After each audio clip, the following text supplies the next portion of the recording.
He was flipping through an old yearbook when a single name stopped him cold. Noah Linwood, the friend who once saved him, then vanished without a trace. Keanu Reeves thought he had lost him forever, until a forgotten photo led him into the snowy woods of northern Canada.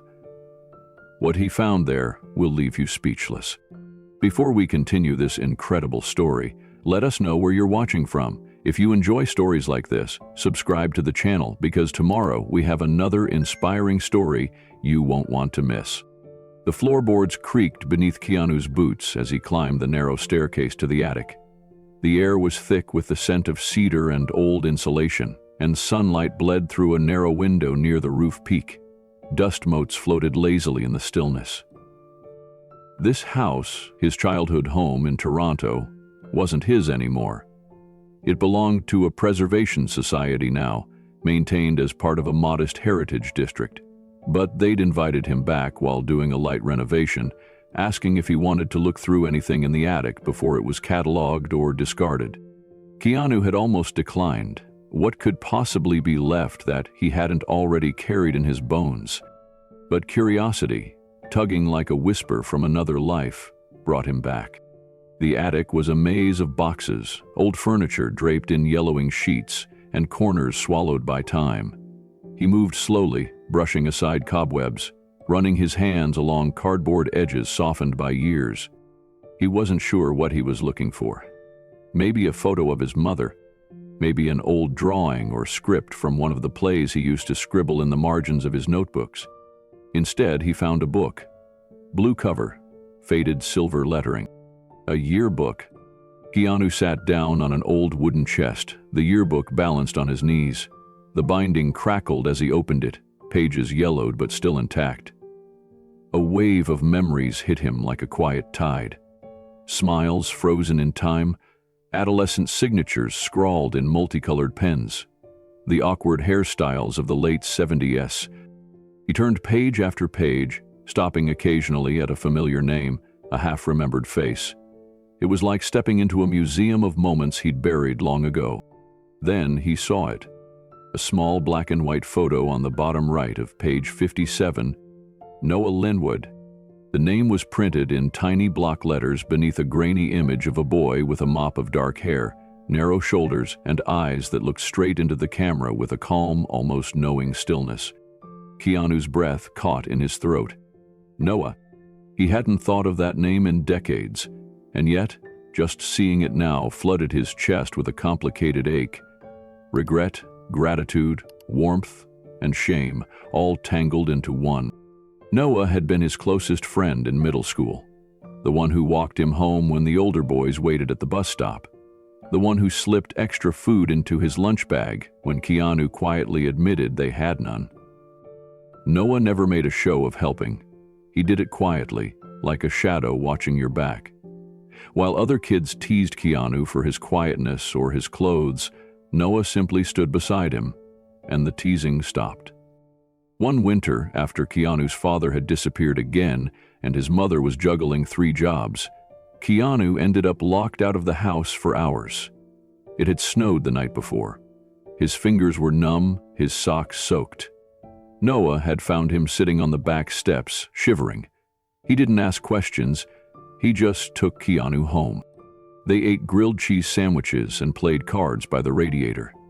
Noah's dad never came home, and his mother never seemed to be around. So the 2 boys built a kind of sanctuary inside that small apartment. For a while, it was the safest place Keanu knew. Then one day, Noah was gone. No note, no warning, just an empty seat in class. Rumors floated that he'd moved away suddenly, that his parents split, that something bad had happened. Keanu had meant to ask, meant to look, meant to write. But life swept him up like a river. And now, decades later, he sat in an attic, holding the only photo he had left of his friend. Keanu traced a fingertip over Noah's name. The ink was faded, but the memory was vivid. How had he let someone like that slip through the cracks? The industry, the travel, the grief. It had all become a fog. But now that fog had lifted, and in its place was a startling sense of unfinished business. He closed the yearbook carefully, hands steady but mind racing. For years, Keanu had been known for his loyalty to castmates, to friends, to strangers even. But there, in the attic, he realized he'd never returned the favor to the one person who'd stood by him when he was just a boy, with too much silence in his eyes. He took the yearbook downstairs. That night, back at his hotel, Keanu couldn't sleep. The soft hum of the heater did nothing to quiet his thoughts. He lay on the bed, the yearbook beside him, flipping through it over and over like it held a secret he'd missed the first 100 times. Then he opened his laptop. He typed the name, Noah Linwood, Toronto, 1980. Nothing, just pages of white noise. He refreshed the search, tried different variations, added keywords, still nothing. But he wasn't giving up. Not this time. He opened a second browser tab and pulled up a map of Ontario. Thunder Bay, Sudbury, Scarborough. The names triggered fragments. Field trips, old pen pals, newspaper articles, but none of them led to Noah. Keanu leaned back in the chair, staring at the ceiling. He couldn't shake the image of that snowy afternoon when Noah brought him inside, gave him socks, and said nothing, just offered warmth. How many kids had that kind of friend? He didn't deserve to be forgotten. Keanu reached out to a trusted contact, his assistant Maria, who had helped him locate veterans, nurses, and even lost family members for past personal projects. She answered with sleep in her voice, but warmth in her tone. "This one's different," Keanu said. "It's not for press, it's not for anyone, it's just for me." He explained the yearbook, the name, the memory that wouldn't let go. Maria promised to start digging in the morning. Keanu closed the laptop. But even as he lay in bed, the soft buzz of the city outside, his thoughts remained far away, in an old apartment lit by a radiator, where two boys once escaped the world, and where one had quietly disappeared. The next morning, Keanu woke early. The city hadn't yet stirred, but the sky had started to pale and the air felt different, like something was about to shift. He made tea instead of coffee, the kind Noah used to insist on drinking even as a kid. "Coffee's for grown-ups," he used to say with a crooked smile. "Tea is for thinkers." Keanu stood by the window, hands wrapped around the mug, watching the cold fog roll through the Toronto streets. He realized something then. This wasn't just about finding a friend. It was about returning a kindness that had changed his life. It was about finishing something unfinished, a thank you that had waited far too long to be spoken. He picked up the yearbook again, thumbed to the page, and stared into the eyes of his young friend. "You helped me once," he whispered. "Let me find you now." He slipped the photo out and placed it in his wallet, behind his ID. A reminder, a mission. That night, he booked an open return ticket. No schedule, no deadline. Just the certainty that some people, even after 4 decades, are worth searching for. And Noah Linwood was one of them. Over the next few days, Keanu visited places that hadn't crossed his mind in years. He went to the public library downtown, flipping through old microfilms of local newspapers. A librarian, now retired but volunteering part-time, recognized his name but not his reason. When he explained, her expression softened. "People like Noah, they slip between the cracks," she said quietly. "We lose them too easily." She gave him access to the archived school newsletters. Most were filled with soccer scores and bake sale reminders. But one line in a forgotten corner made Keanu pause. Noah Linwood awarded first prize in the district children's art contest. Keanu's chest tightened.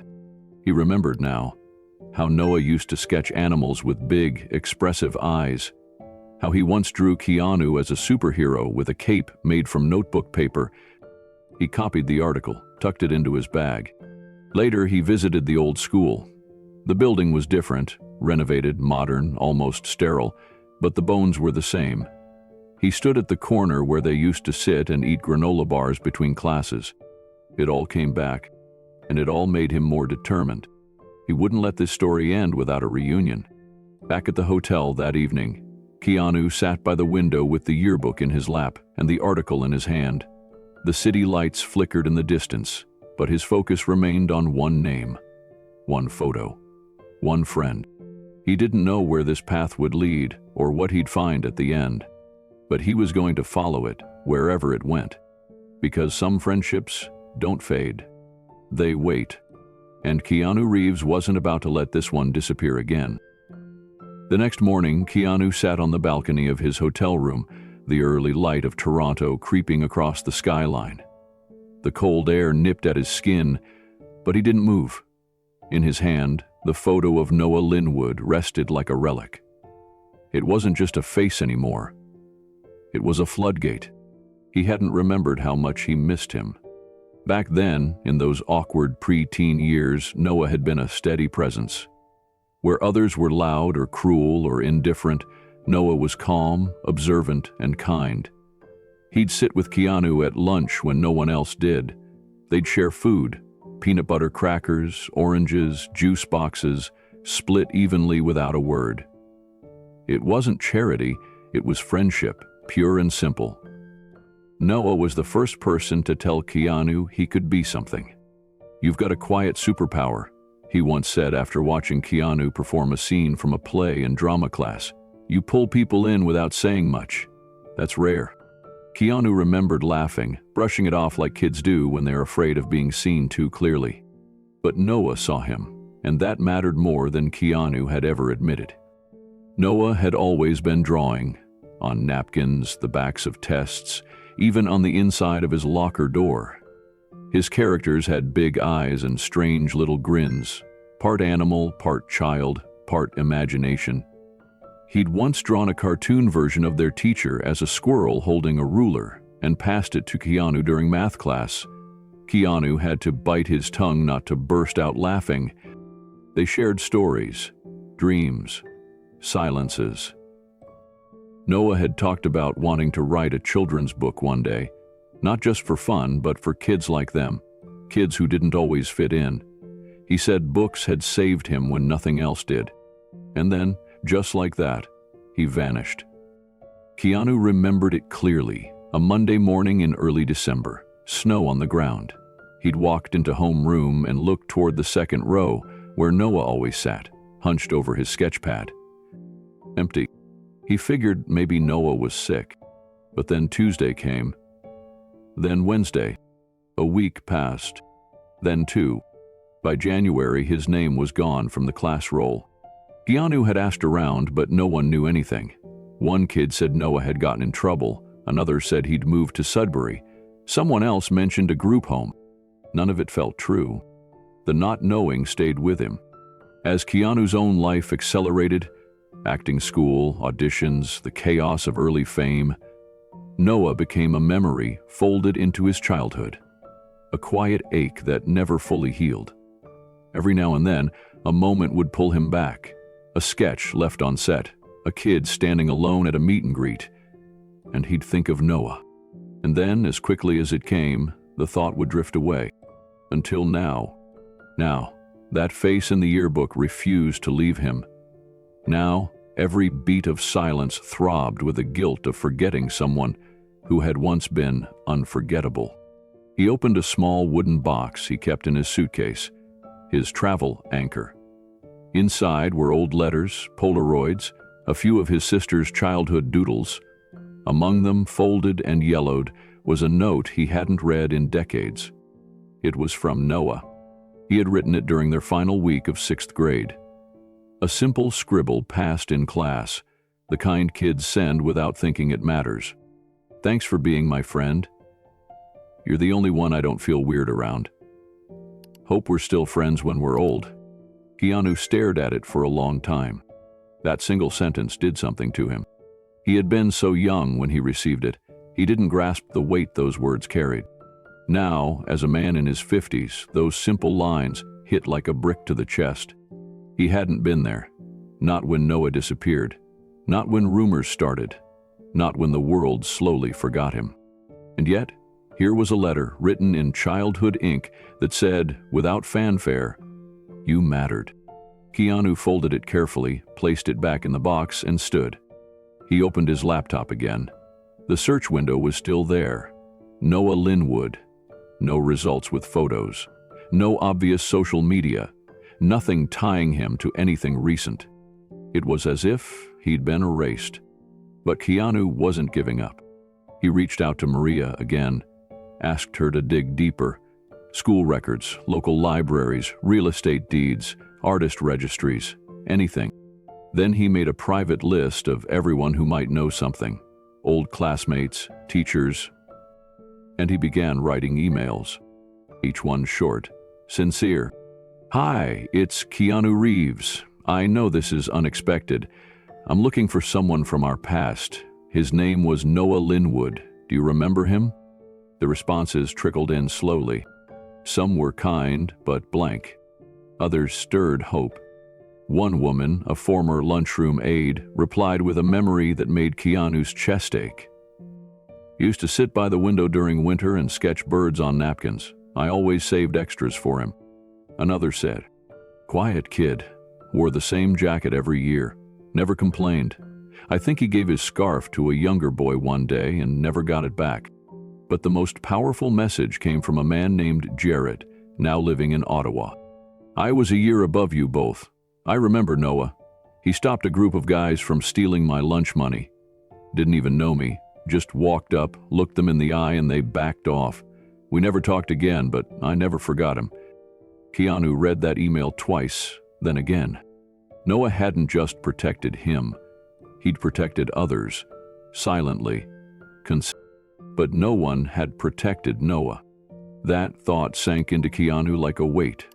The world celebrated the loud, the charming, the visible.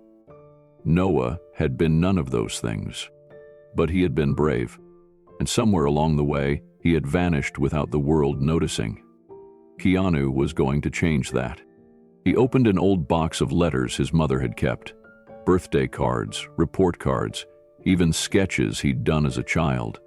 Tucked between 2 pages was a photo he barely remembered taking. It was the two of them. Keanu, maybe 11, grinning with a chipped tooth. Noah beside him, eyes squinting against the sun, one arm slung across Keanu's shoulders.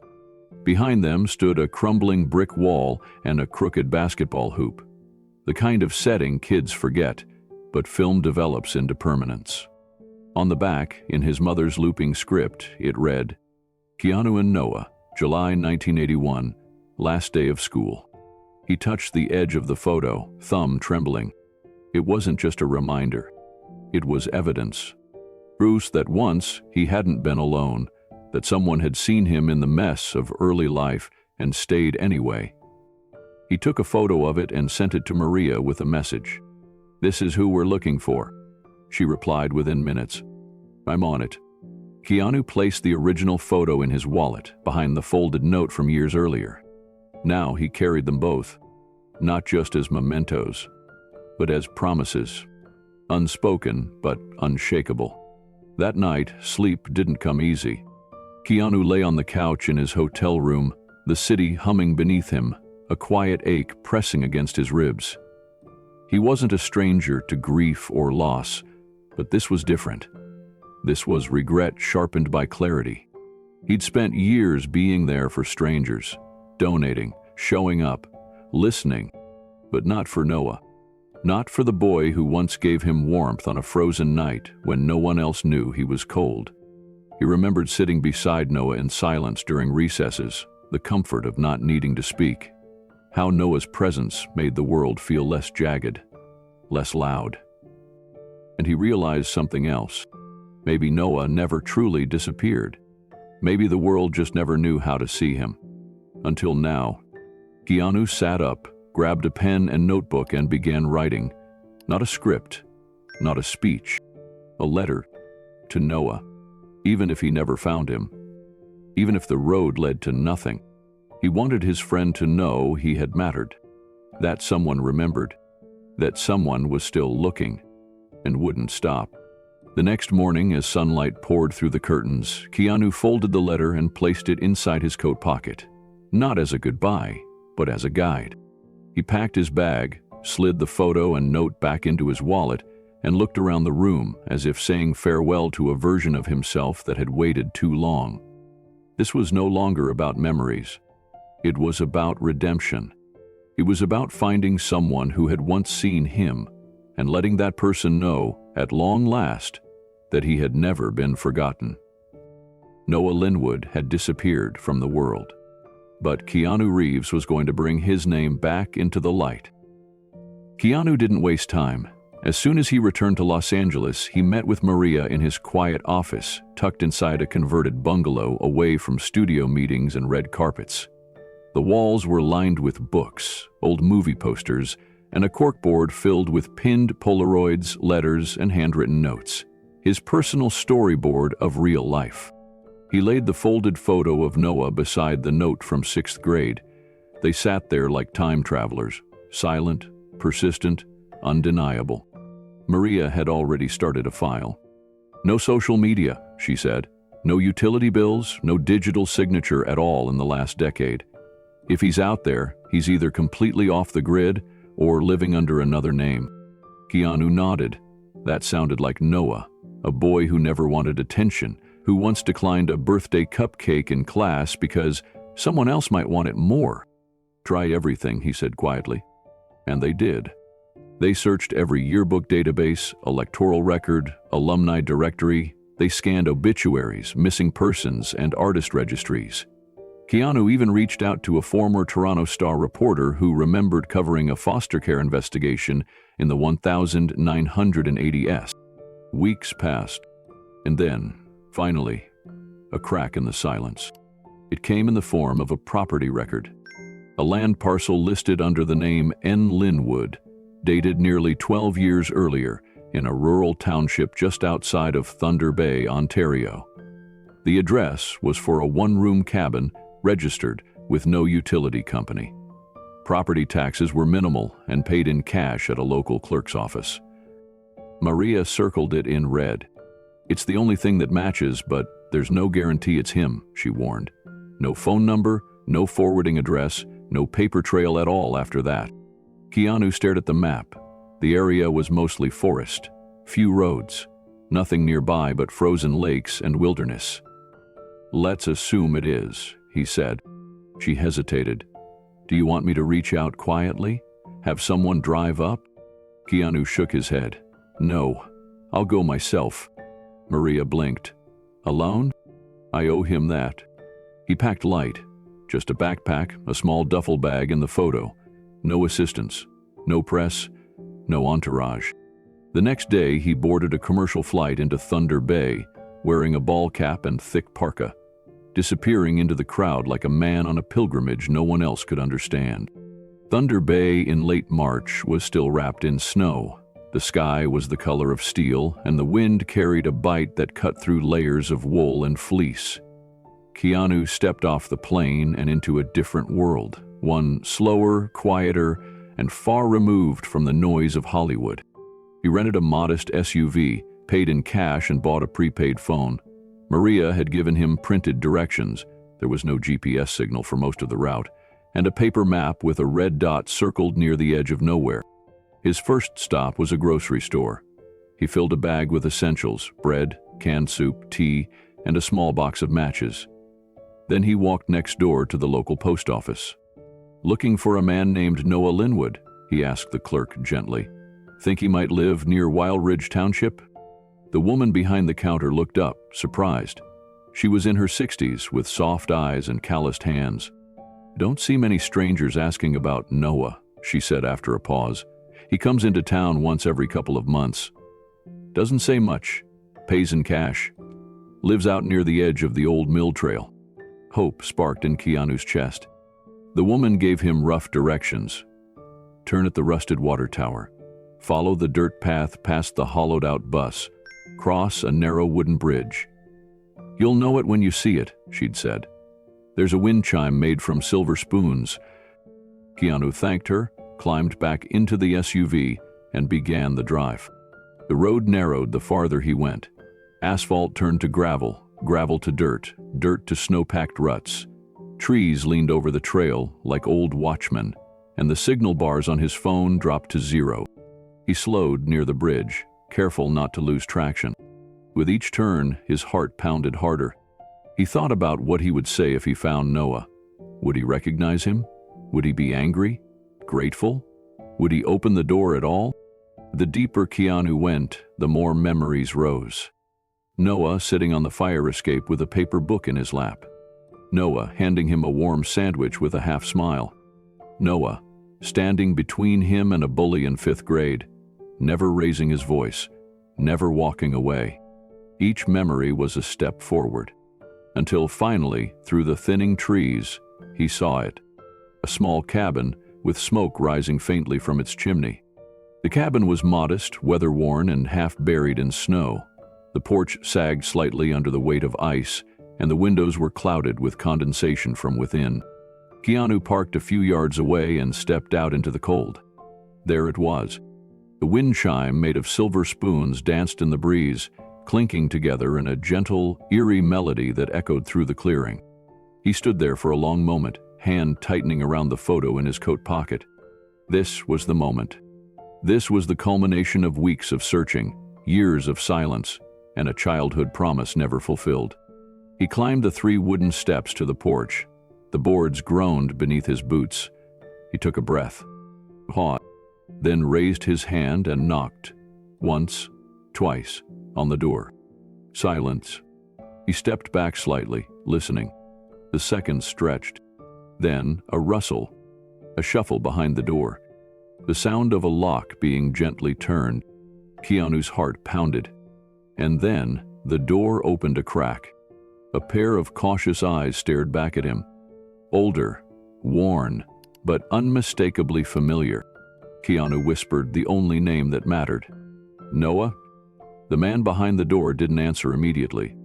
His face was lean, framed by a tangle of gray-streaked hair and a short beard.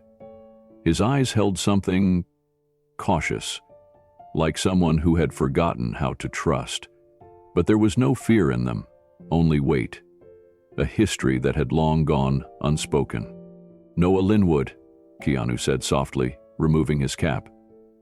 It's me, Keanu. Still no response. But the door opened wider. Noah studied him, searching the lines of his face, maybe looking for the boy he used to know. I found your drawing, Keanu said, reaching slowly into his coat. And your note. He pulled out the folded paper, now softened by age. Noah's gaze dropped to it, then back up to Keanu. I didn't know if you were alive, Keanu added, voice low. Noah exhaled, the sound thin and fragile. I didn't know you remembered me, he said finally, voice hoarse. Keanu felt something rise in his chest, a mixture of grief and relief so intense he couldn't speak. Can I come in? He asked after a beat. Noah hesitated. Then slowly he stepped back and opened the door. The warmth inside the cabin hit Keanu like a wave. A wood-burning stove crackled softly in the corner. The air smelled of cedar, tea, and a faint trace of oil paint. Noah's home was sparse but lived in. A cot near the fireplace, a small table with mismatched chairs, books stacked in every corner. On one wall, pinned neatly, were dozens of sketches. Animals, children, trees, faces. Keanu stepped closer. Some were whimsical, others haunting. All of them full of life. You kept drawing, Keanu murmured. Noah gave a small nod. Only thing that ever made sense. They stood in silence. The moment didn't need more words. Keanu took off his coat, laid it across the chair, and sat. Noah poured hot water into 2 chipped mugs, placing one in front of him. Neither spoke for a while. They just sat there, 2 men now, but boys in spirit, breathing in the shared air that had once connected them in a different lifetime. Keanu finally broke the quiet. I came because I owed you a thank you. Noah looked down. I thought I was the one who disappeared. You were, Keanu said gently, but only from the world, not from me. Noah's lips pressed into a thin line. His hands trembled slightly as he held the mug. I used to think no one noticed I was gone, he said, staring at the fire. Felt like I just slipped out of the picture. Keanu reached into his wallet and placed the yearbook photo on the table. I noticed. Noah's eyes welled. He reached for the photo but paused, afraid to smudge it, as if it were too sacred to touch. Keanu slid it closer. You were the first good thing that ever happened to me. I never forgot that. The words sat between them like an ember, burning without smoke. Outside, the wind shifted, brushing snow off the eaves. Inside, something warmer began to take root. I'm not here for a visit, Keanu added softly. I'm staying a while. If that's okay. Noah looked at him, unblinking. Then, slowly, he nodded. Keanu took a sip of tea. The cabin creaked in the wind. And for the first time in decades, two old friends sat together again. Older, worn, but whole. The search was over. But their story was just beginning. The silence between them stretched, long and soft, like snowfall. Keanu sat on one side of the cabin's table, the chipped mug of tea warming his hands. Across from him, Noah leaned slightly forward, elbows resting on the table, his eyes drifting to the yearbook photo again and again. The light from the fireplace danced on the walls, throwing flickering shadows across Noah's face. Older now, harder to read, but still so familiar it made Keanu ache. Noah broke the silence first. I figured you'd forgotten me. Keanu shook his head gently. No. I just didn't know how to find you. Noah took a breath that caught halfway through. Most people don't try. Outside, the wind sighed through the trees. Inside, the cabin held a warmth that wasn't just fire. It was memory, still alive. Keanu looked around again. The place was simple but full of life. A few stacks of books, dozens of drawings taped along the rafters, a pot of soup simmering quietly on a hot plate near the wall. You built all this yourself? Keanu asked softly. Noah nodded. Piece by piece, didn't have much choice. There was no bitterness in his voice, just fact. A life he had built out of necessity and silence. Noah stood and moved slowly to the stove, stirring the pot with a wooden spoon worn down by years of use. His movements were quiet, deliberate, the kind of patience that comes from solitude. I come into town twice a season, buy what I need, talk to nobody. Works for me. Keanu watched him closely. There was no self-pity, no apology, just the calm routine of someone who had accepted life on his own terms. But it gets lonely, doesn't it? Keanu asked. Noah hesitated, then shrugged. Less lonely than being invisible around people. That line landed hard. Keanu felt it settle in his chest. He remembered the way Noah used to shrink at school assemblies, how he would always walk behind crowds, never in front, how he smiled without showing teeth, like joy was something to be careful with. And now here he was, deep in the woods, in a life made of quiet and snow, and sketches on paper. I didn't want to be found, Noah said suddenly. Keanu looked up. Then why didn't you change your name? Noah stirred the soup again and said, barely above a whisper, because part of me hoped you might. The confession hit Keanu with the force of a lifetime. He looked down at the table, fingers curled around the warm mug. There were so many things he wanted to say, but none of them felt big enough. So, he started with the simplest truth. I'm sorry I didn't look sooner. Noah sat back down, placing the spoon beside the bowl. You had a life to live.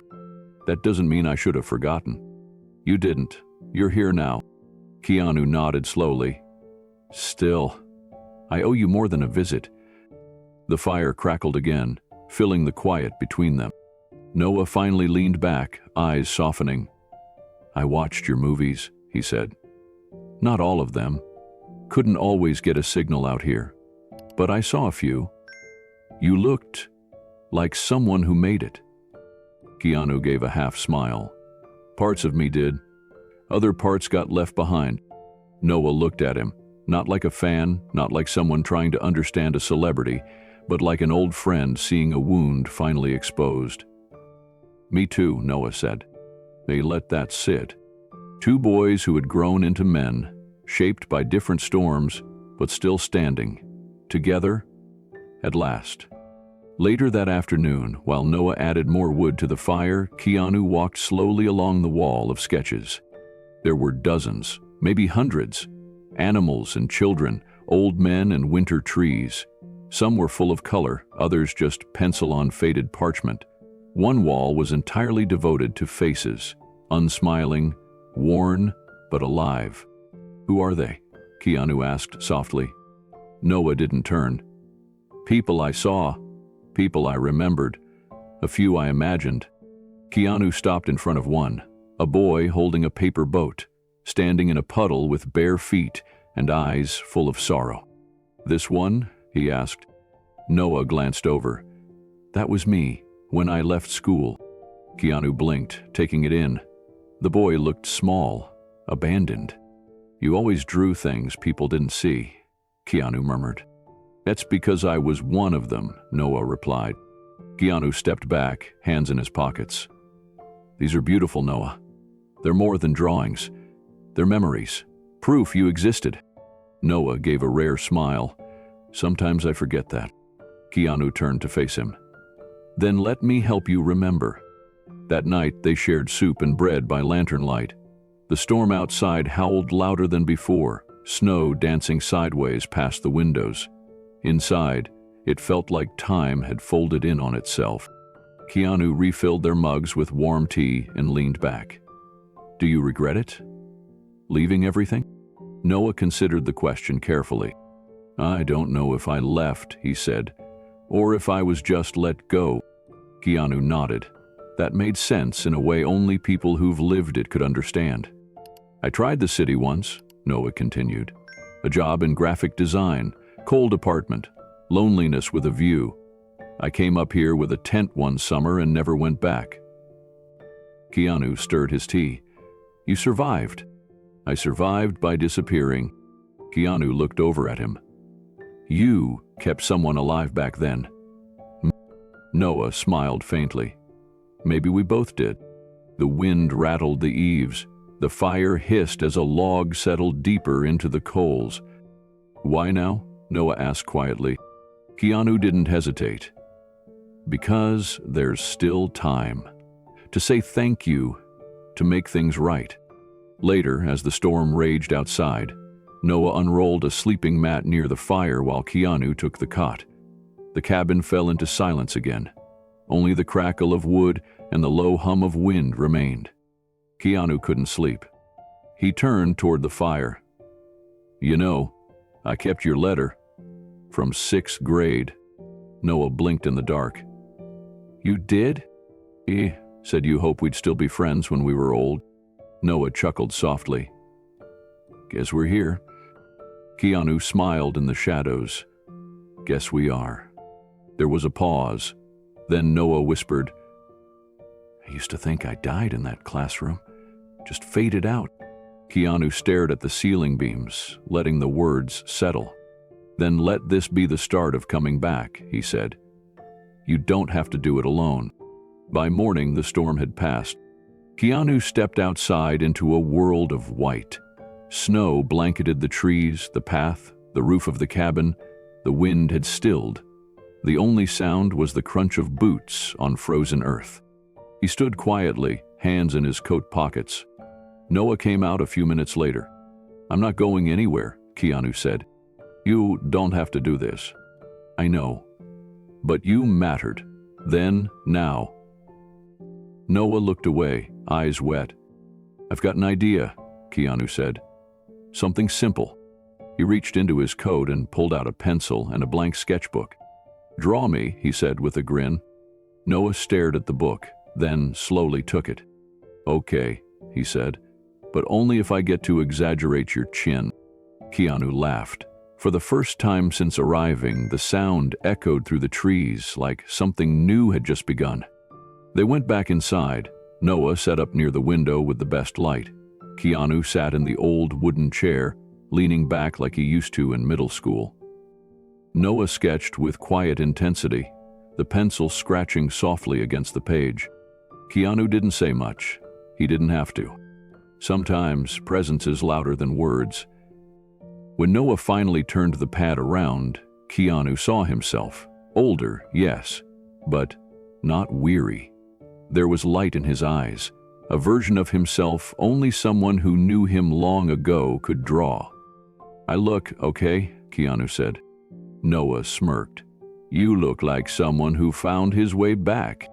Outside, the snow melted in the breath of spring sunlight. Inside, two men who once saved each other without knowing it now sat in quiet peace. Not just friends, brothers. The day passed slowly, the snow outside glowing under soft gray skies. Inside the cabin, the fire burned low but steady. Keanu had taken to helping Noah chop wood, carry water, and patch small drafts near the corners of the room. It felt grounding. Simple. Real.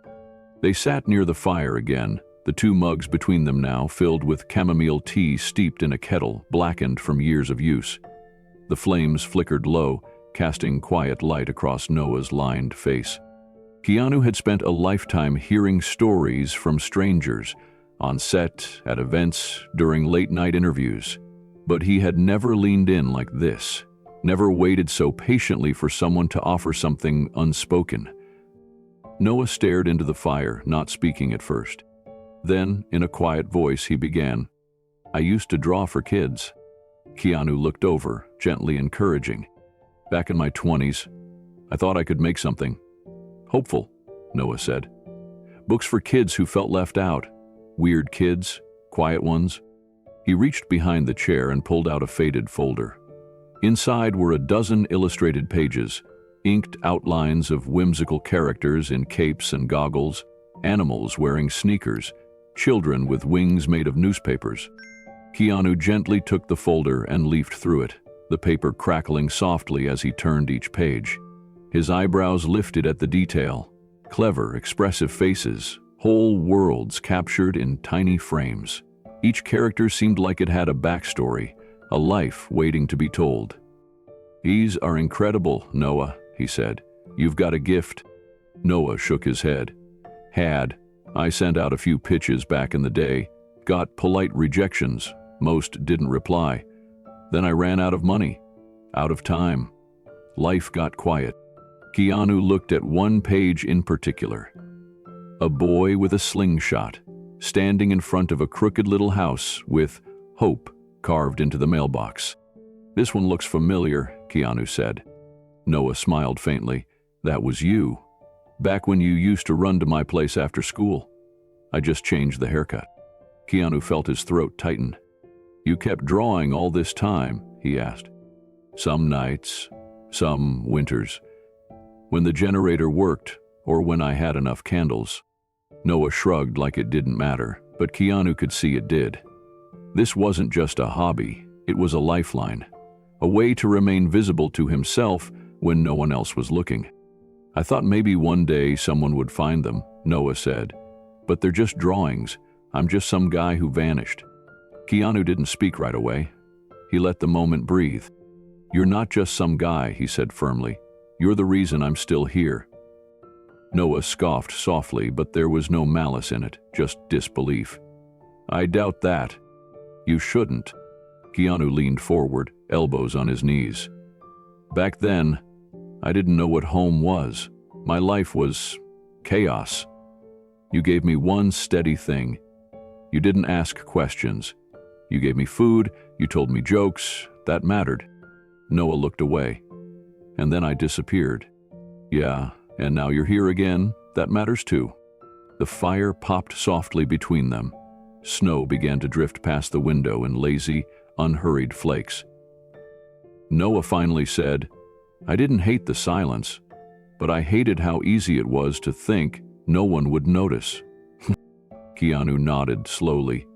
"I noticed. I always did. I just didn't know how to say it until now." The words sat between them like a warm blanket. Not loud, not rushed, just true. Noah stood and walked to the window. He stared into the trees for a long time before speaking. "I used to tell myself I liked being forgotten, that it was easier. But it wasn't. It just hurt slower. I didn't have anyone left, he continued. My mom passed, no siblings, no partner, no kids, just me, out here, a background character in everyone else's story. He turned, voice hollow. Some people are meant to be that, background. Keanu stood slowly. Not yours, he said. You're not the background. You're the foundation. Nola looked at him, eyes damp. You became everything.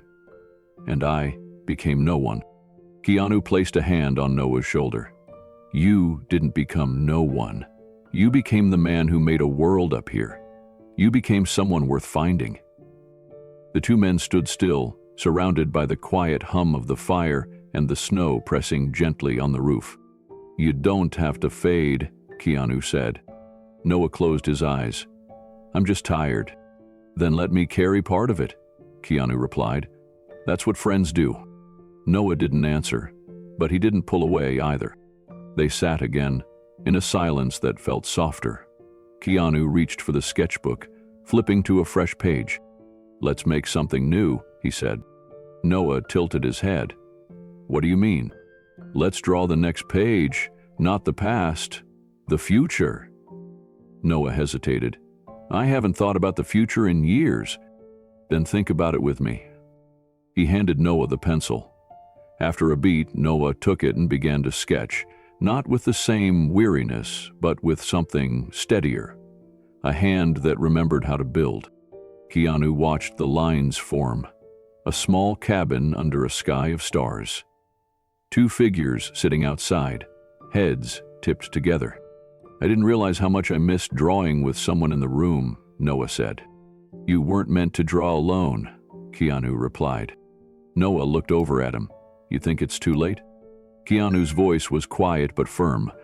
I think you're right on time. For the first time in years, Noah didn't look down when he smiled. And Keanu knew then this wasn't just a visit. It was a return. For both of them. Not to the past, but to each other. Night fell gently around the cabin, the woods cloaked in silver and silence. They lit a single oil lamp and shared a quiet dinner. No fancy ingredients, just soup, bread, and the kind of conversation that only grows in the soil of trust. Keanu asked about the characters in Noah's old drawings, what their stories were, where they came from. Noah spoke more freely now, weaving tales of foxes who traded dreams, owls that delivered forgotten memories, and a boy with invisible wings who helped others fly. Keanu listened, enthralled. These could be books, Noah. Real ones. Noah chuckled. You think the world still wants stories like that? I think the world's starving for them. Noah leaned back in his chair. If I wrote again, I wouldn't know where to start. Start here. Start with the boy who was never forgotten. Start with today. Before bed, Keanu stepped outside. The snow had stopped. Above him, the stars blinked through clouds. He breathed in the cold air, letting it settle like something sacred. He turned back toward the cabin and saw Noah watching from the window, sketchpad still in hand. Keanu gave a small wave. Noah returned it, hesitant but real. Inside, they unrolled sleeping mats. The warmth of the fire had mellowed to a low amber glow. Noah spoke softly. If I disappear again, don't come looking. Keanu turned on his side. You're not going to disappear. Promise me. I'll always look, Keanu said. But next time, you won't have to hide. Noah exhaled, a slow, tired release, the kind that only comes when someone agrees to carry the weight with you. That night, sleep came easier.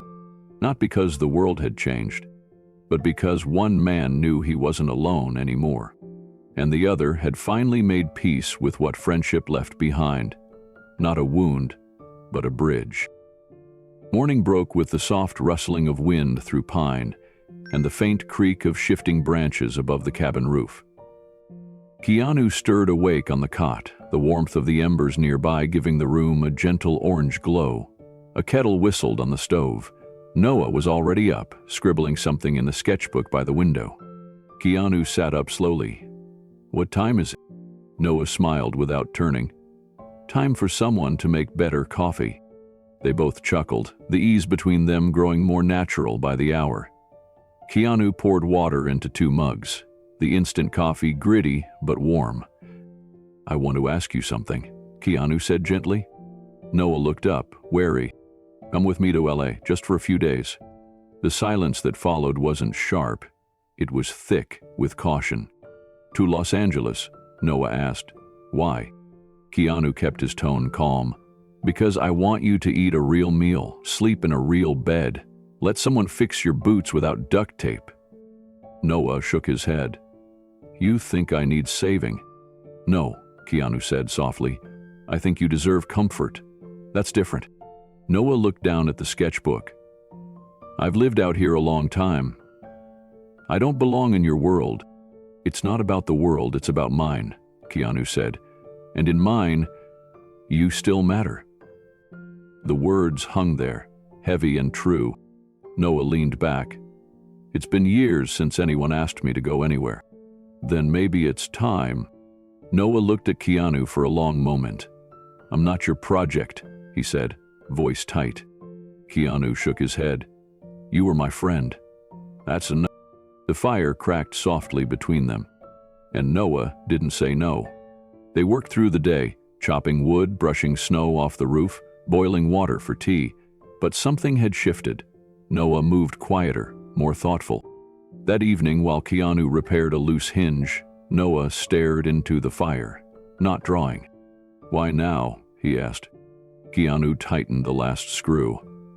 "Because I finally had the time, the peace, the clarity, and some debts don't come with a due date.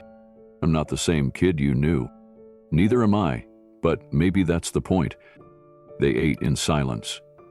Afterward, Noah pulled out a small wooden box from beneath the floorboards. Inside were a few old photos, a tiny compass, and a pair of broken glasses. "If I ever left, I thought I'd take these," he said. "They're the only things that felt like mine." Keanu didn't touch them. "Then bring them. We'll go together." The next morning, the sky cleared and birdsong returned. Noah stood by the window, tea in hand, watching the trees. Then he turned to Keanu and said simply, "All right, let's go." "You mean it?" "I think I've been hiding long enough." They packed slowly. Noah folded sweaters, wrapped the wooden box in an old scarf, and tucked the sketchbook under his arm. Keanu gathered blankets and swept out the fireplace. Noah paused once, looking at the walls of drawings. "I'll come back." Keanu smiled. "Of course. This place is yours." On the door, Noah tacked a small scrap of paper. "Gone for a visit. Back soon." "Not bad," Keanu said. Noah grinned. "Let's hope this one's just the beginning." They stepped out into the cold, boots crunching snow, and didn't look back. The truck rumbled down the icy road. Noah sat in the passenger seat, sketchbook on his lap. "You ever wonder how your life might have turned out if we'd stayed close?" Noah asked. Keanu glanced over. "All the time." "Me too. Sometimes I imagined running into you. Not at a premiere, just anywhere." Keanu smiled. "I'd probably hug you and scare everyone around us." They both laughed. Noah looked out the window. "I always thought I was the one who disappeared. But maybe we both did. In different ways." Keanu nodded. "Yeah, but we found our way back." They stopped at a diner on the outskirts of Thunder Bay. Noah blinked at the lights and chatter, shrinking a little under the fluorescent buzz. Keanu ordered breakfast. When plates of eggs and toast arrived, Noah ate like a man just remembering hunger. "That was worth the crowd," he murmured. They picked up a few essentials at a pharmacy, then headed for the airport. Noah gripped the armrest tight as the plane taxied. "I've never flown before." Keanu placed a calming hand on his shoulder. "You're not doing this alone." Noah nodded. "Not anymore." The plane touched down in Los Angeles beneath golden light. Noah stared out the window, at the sprawl of rooftops, the distant Pacific, the swirl of traffic. Walking through the terminal, he moved slower. Keanu kept close. Outside, a black SUV waited. No fanfare, just quiet motion. Keanu opened the door himself and introduced Noah with 4 words. "This is my friend." They drove through the city, palm trees swaying above. As they pulled into Keanu's driveway, Noah stepped out and stared. "This is yours?" "Some of them," Keanu replied, "but this one feels like home." The house was modest, calm. No fountains, no gold-plated anything. Just a porch, a warm door, and the faint smell of eucalyptus. Inside, Noah moved cautiously, eyes landing on bookshelves, a dog bed, a weathered guitar leaning against the wall. "This doesn't look like a movie star's house," he said. "That's the point," Keanu answered. That night, after a shower and a home-cooked meal, Noah stood on the porch, wrapped in a soft blanket. The lights of LA sparkled below, stars blinked overhead. Keanu joined him, 2 mugs of tea in hand. Noah sipped, then whispered, "I didn't think I'd feel safe again." "You are," Keanu said simply. They stood in silence for a while, letting the moment speak. Then Noah looked out across the hills, a quiet smile forming. "I think I could get used to this." Keanu looked at him. "Take all the time you need." And in that quiet space, between dusk and healing, 2 friends began again. Not where they left off, but where they were always meant to arrive. Together. The next morning, sunlight poured through the tall windows of the guest house like warm honey. Noah blinked into the brightness, the soft sound of ocean waves reaching him through the cracked window pane. He sat up slowly on the memory foam mattress, a far cry from the creaky cot in the cabin. The sheets smelled of lavender and salt air. For a few seconds, he didn't move. He just listened. Gulls called in the distance. Somewhere down below, a dog barked. The world here felt enormous. He slid his legs over the edge of the bed, his bare feet touching smooth hardwood. On the small table beside him sat a neatly folded note in Keanu's handwriting. "Take your time, coffee's outside, K." Noah opened the sliding door and stepped onto the guest house balcony. Below him, the Pacific stretched wide and endless, glittering in the sun. A tray rested on the patio table. Fresh coffee, croissants, fruit. Still warm. He wasn't used to this kind of kindness. It made him nervous, suspicious even. But it also made him feel something else. Like maybe he wasn't a burden anymore. Like maybe, just maybe, he'd landed somewhere he could rest. Later that morning, Keanu knocked gently on the guest house door and entered with 2 more mugs of coffee. Noah was sitting by the open window, the sketchbook on his lap, blank page untouched. "You sleep all right?" Keanu asked, offering a mug. Noah nodded, accepting it. "Too well. I woke up thinking I was dreaming." Keanu smiled and sat beside him on the bench by the window. "It's a lot to take in. I know." "I haven't seen this much sky in years," Noah said, glancing toward the blue horizon. "And the traffic last night. Man, I thought the freeway was an airport runway." Keanu chuckled. "You get used to it." "I'm not sure I want to." "That's okay," Keanu said. "You don't have to become someone else here. Just breathe." Noah nodded again, but there was tension in his shoulders. Too much newness. Too fast. Sensing it, Keanu stood and said, "Come on, let's walk the bluff. Fewer people, more trees. Familiar territory." As they made their way along a quiet coastal trail behind the property, the ocean breeze picked up. Noah shoved his hands in his pockets, head bowed slightly. But he kept walking. That was enough for now. That evening they sat outside on the patio, string lights glowing above them like low-hanging stars. A quiet dinner had been laid out on the wooden table. Grilled vegetables, roasted chicken, warm bread, and wine. Noah took his time, chewing slowly, savoring flavors he hadn't tasted in years. "This is unreal," he said, breaking a piece of bread. Keanu poured another glass of wine. "You earned it." Noah raised an eyebrow. "I don't remember doing anything that special. You were there for me." "That's enough." They ate in silence for a few minutes, the soft hum of insects filling the space between words. Then, without warning, Noah chuckled. "What?" Keanu asked. "I was just remembering the time you tried to ride that broken skateboard down the school hill." Keanu laughed. And flew straight into the chain-link fence? But your arm's out like Superman. Noah was full on laughing now, loud and honest. Keanu joined him, shaking his head. I forgot about that. I didn't. You were the quietest kid I knew, and somehow the most fearless. Noah paused, grinning. And now you're John Wick. They both burst into laughter again. Real laughter. Not polite, not guarded. Just two old friends remembering who they were before the world changed. After the laughter faded, they sat quietly with their wine, the ocean breeze brushing their faces. Noah swirled his glass slowly. You know, I used to watch you on TV, in movies. I'd see your name on billboards, hear people talk about you in diners. I never told anyone I knew you. Keanu looked over, surprised. Why not? Because it felt selfish, like claiming something I hadn't earned. Noah hesitated. You were out there doing everything, and I was still in the woods. Keanu set down his glass. That doesn't make you less, Noah.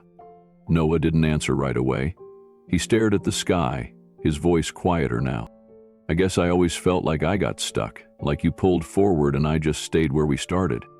Keanu shook his head. You were surviving. You were creating. That takes more strength than most people understand. Noah exhaled, the weight of that truth settling somewhere inside him. I still draw those stories, he admitted. The ones we used to make up. You remember the paper fox? Keanu grinned. With the ink tail and the glasses? Noah laughed again. Yeah, I still have the whole series in my head. Keanu leaned back. Then let's bring him to life. Noah blinked. You mean, publish it? Why not?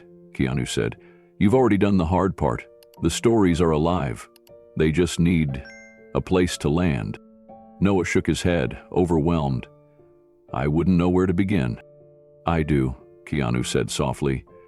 And I know people who would love this. Really love it. Noah stared at him. You really think it's worth something? I think it's already changed lives, Keanu replied. You just don't know it yet. They fell into a peaceful rhythm, sipping their wine as the sky turned indigo. The stars began to emerge one by one, scattered like breadcrumbs across a midnight trail. Keanu turned to him. Noah, I want you to stay, not forever, just long enough to breathe. Maybe long enough to draw again. Noah looked down at his hands, rough and calloused, but still steady. You're serious. As a sunrise, Keanu said with a grin. For the first time since arriving, Noah didn't resist the idea. I guess I could try, he said, but only if you promise not to turn my fox into an action figure. Keanu laughed. No promises. The fire pit crackled as Keanu tossed in a few more pieces of wood. The warmth stretched between them, casting long shadows across the patio. Noah leaned back in his chair, eyes closed, letting the moment wash over him. This is the first time in a long while I haven't felt invisible, he said. Keanu didn't respond with words. He simply reached over and gave Noah's shoulder a gentle squeeze. They sat there for a long time, the quiet between them as comfortable as an old sweater. Eventually, Noah stood, stretching his back. I think I'm gonna head in. That bed's calling me. Keanu nodded. Get some rest. Tomorrow we draw. Noah stopped at the door, hand on the frame. Thanks, Keanu. Not just for this place, for remembering. Keanu smiled. Some people you don't forget. Noah disappeared into the guest house, leaving Keanu alone with the fire and stars. He looked up, a soft breeze lifting the edge of his collar. Two friends, once lost, now back in orbit. Not by accident, by choice. And somewhere in the quiet hum of Los Angeles night, a story waited to be born. One that had waited long enough. Noah couldn't sleep, not because he was uncomfortable, but because something inside him had shifted. A light had flickered on, dim but steady. He sat at the desk in the guest house, sketchbook open, pencil in hand. The window was cracked, letting in the sound of waves and distant crickets. Slowly, carefully, he began to draw. Not the cabin, not the woods. This time, He drew a fox sitting on a balcony, watching stars above a city, a scarf wrapped around its neck, a mug of something warm by its paw.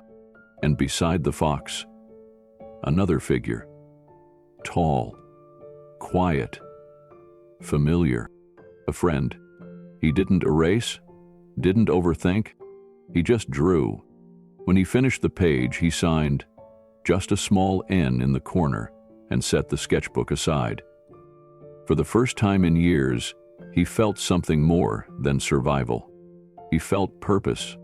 He looked out the window one last time before bed, whispering to no one, "I'm still here."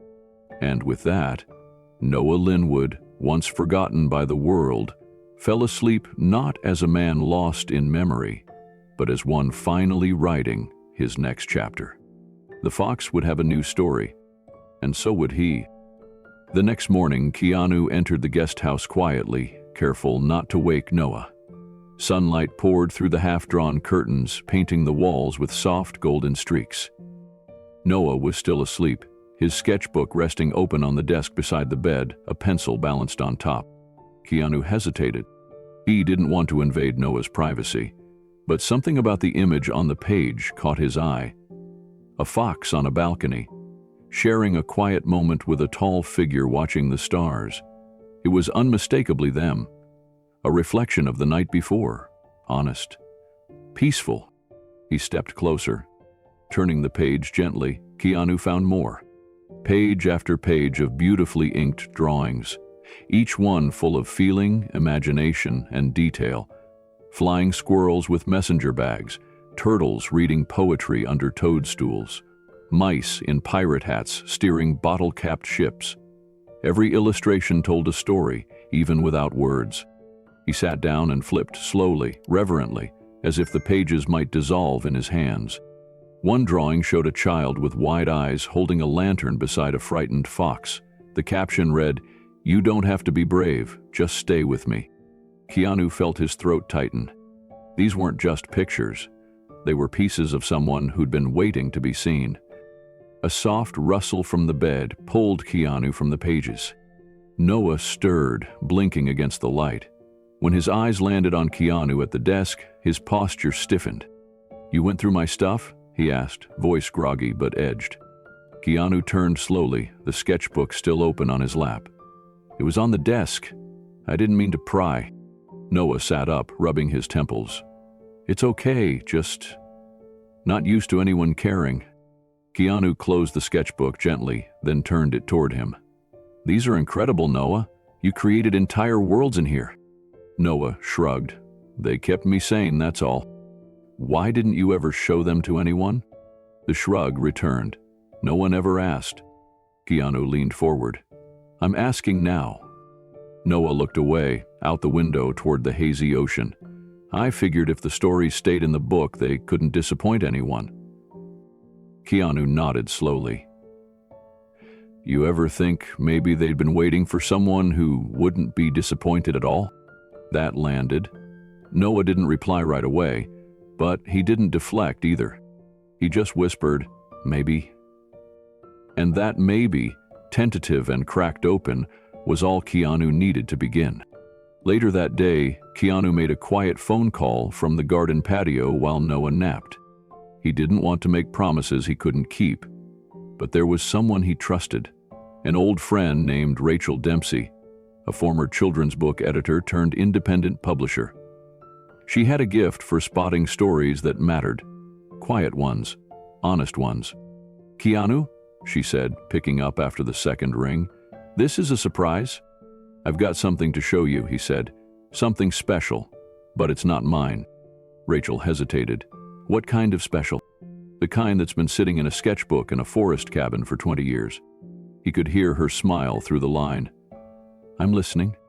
He explained the basics. Noah, the drawings, the forgotten stories, but he left out the name. He wanted her to see the art without bias. "I'll send you some scans," Keanu said. "Just take a look, no pressure." "Send them," she replied. "I'm intrigued." That night, after Noah had gone to bed, Keanu photographed a few pages in soft lamplight. He uploaded them to a private folder and sent the link with a message. Tell me if I'm crazy, or if this is as good as I think it is. By morning, Rachel had already responded. Her message was short but urgent. Not crazy. This is extraordinary. Who is he? Keanu smiled and texted back. Just someone who forgot how good he is. Rachel asked if she could meet him. Keanu said, not yet. Let me build some trust first. He's been burned by silence more than rejection. Of course, she replied. But whenever he's ready, I want to talk. Over breakfast, Noah sat quietly, flipping through a paper Keanu had left out on the table. Is this a test? He asked, holding up the art review section. Keanu smirked. What if it is? Then I'd say you're fishing for a compliment. I already found it, Keanu said, nodding toward the sketchbook by the windowsill. Noah rolled his eyes, but there was a blush creeping into his cheeks. After they ate, Keanu walked him into the small studio in the back of the property, a quiet space with natural light, blank walls, and an empty drafting table. This is for you, Keanu said. No expectations, just a place to create. Noah stepped in slowly, fingertips brushing the smooth edge of the table. His voice cracked slightly. No one's ever done anything like this for me. The hours passed differently in the studio. Time didn't move in seconds or minutes, it moved in lines, in colors, in the slow arc of a pencil dancing across fresh paper. Noah sat at the desk, sketchbook open, charcoal dust smudged on his fingers. He hadn't drawn like this in years, not out of survival, not just to quiet the noise, but because he wanted to. Keanu would drop by every now and then with tea or fruit, sometimes with music playing softly from a speaker in the corner. But he never interrupted. He knew when to speak, and when silence was the greatest gift. One afternoon, Noah turned toward the doorway, sketchbook in hand. Do you want to see? Keanu looked up from his book, smiling. Of course. Noah handed over the page. It showed the paper fox again, this time perched on the edge of a canyon, facing a giant moon. It's a new story, Noah said. He gets lost, but not because he's broken. He just wandered too far, and now he's finding his way back. Keanu studied the drawing, heart full. That's beautiful, Noah. And it was more than that. It was the beginning of something that had waited patiently inside him for decades. That evening, Keanu sat across from Noah on the patio, sipping chamomile tea under a sky full of stars. There's something I want to tell you, Keanu began gently. I shared a few of your sketches, just a handful. Noah froze. You? What? Keanu held up a calming hand. Only with one person, someone I trust. Rachel Dempsey. She's a publisher, one of the good ones. Noah's eyes darkened, the old instincts flaring. You said no expectation. There are none, Keanu said. Only an open door. If you want to meet her, she's eager. If not, it stops here. Noah stared into his mug, jaw tight. Sheen thinks your work is extraordinary, Keanu added. She didn't ask about money or followers, just who you are. A long pause stretched between them. Finally, Noah nodded once. All right, but only if she comes here. I'm not ready for everything else. Keanu smiled. That can be arranged. 3 days later, Rachel arrived at the gate with a warm smile, a canvas tote full of books, and no agenda except kindness. She met Noah in the garden, spoke softly, and listened more than she talked. Rachel stayed longer than planned.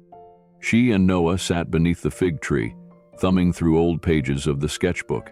They talked about character arcs, story pacing, and how Noah saw the world not in plot points, but in emotions. You draw loneliness like it's a living thing, she said, holding up a page of the paper fox curled beneath a leaf during a rainstorm. Because it is, Noah said softly. But so is hope. Rachel smiled. Then that's your through line. She didn't offer a contract. She didn't push a deal. Instead, she asked, what would this look like if it felt right to you? Noah blinked, caught off guard by the question. I think I'd want to tell the story the way it came to me. Slow, gentle, Not loud. Rachel nodded. Then let's build it that way. When Rachel left, she hugged him. Not like a professional, but like someone who understood the long road he had walked to reach this point. And that night, Noah sat on the porch with Keanu, the sketchbook resting on his lap. He looked over and said, "It's strange. For years I thought I'd disappeared. But maybe I was just waiting for the right moment to show up again." Keanu nodded, his voice steady. "You didn't disappear, Noah. You just went quiet for a while." Noah traced a finger over the cover of the book. "Thanks for listening." Keanu smiled. "Thanks for speaking." And beneath the starlight, surrounded by peace, the boy who once vanished began to imagine not just a story, but a future. One sketch at a time. Keanu guided the car into a quiet side street tucked between a bakery and a small cafe in Burbank. The building ahead was simple, just glass and brick, but the bright mural splashed across its side made it impossible to miss. It was a hand-painted scene of forest creatures gathered beneath a glowing full moon. Noah stared through the window, his curiosity already stirring. "What is this place?" he asked. Keanu smiled. "It's called Windmill Studio. I've been quietly supporting them for a few years now. They do hand-drawn animation. Stories with heart. No algorithms, no franchises, just people who care." Noah raised his eyebrows. "You never mentioned it." Keanu shrugged. "Didn't think I had to." They parked, and Keanu led the way inside. The scent of coffee and pencil shavings filled the air. Natural light flooded through the windows. On one wall, a massive corkboard overflowed with character sketches, color palettes, and story notes written in every kind of handwriting. A soft bell chimed as they entered. A young woman with short pink hair looked up from her desk and grinned. "Hey, Keanu." "Hey, Mads," Keanu said, giving her a friendly nod. "I brought someone I want you to meet." Noah stepped forward, hesitant. "This is Noah Linwood," Keanu said. "He's an old friend and an artist." Noah flushed slightly but offered a small wave. "Hi." Mads stood, walking around the desk to shake his hand. "We've heard about you. Well, a little. Rachel showed us some of your work. Only what you agreed to, of course. It's amazing." Noah blinked. "She did?" "She did," Keanu confirmed, leading him deeper into the studio. "Only to a few people here, the ones I trust." Noah followed slowly, his eyes drinking in the space. Wooden desks cluttered with pens, lightboards, and half-finished character designs filled the room. The air buzzed with quiet creativity, heads bent over paper, people in hoodies deep in thought, soft music humming in the background. One corner had a beanbag and stacks of storybooks. Another held a giant corkboard labeled Dream Seeds, where team members pinned up strange ideas, emotional fragments, even napkin doodles. It didn't feel like a workplace. It felt like a playground for storytellers. Keanu gave Noah time to absorb everything. Then he gently guided him toward the back, where a group was gathered around a long table littered with open sketchbooks and animation stills. "Mind if we sit in?" Keanu asked. "Please," someone said. "We'd be honored." Noah sat at the edge of the table, hands folded tightly in his lap. His eyes flicked from artist to artist, taking in their banter, their energy. They weren't just talking about colors or movement. They were talking about feelings. "I want the character to look like they're waiting for something," one animator said. "Like they're hopeful but tired. Like someone who's used to silence but still checks the door every morning," another added. Noah felt something stir in his chest.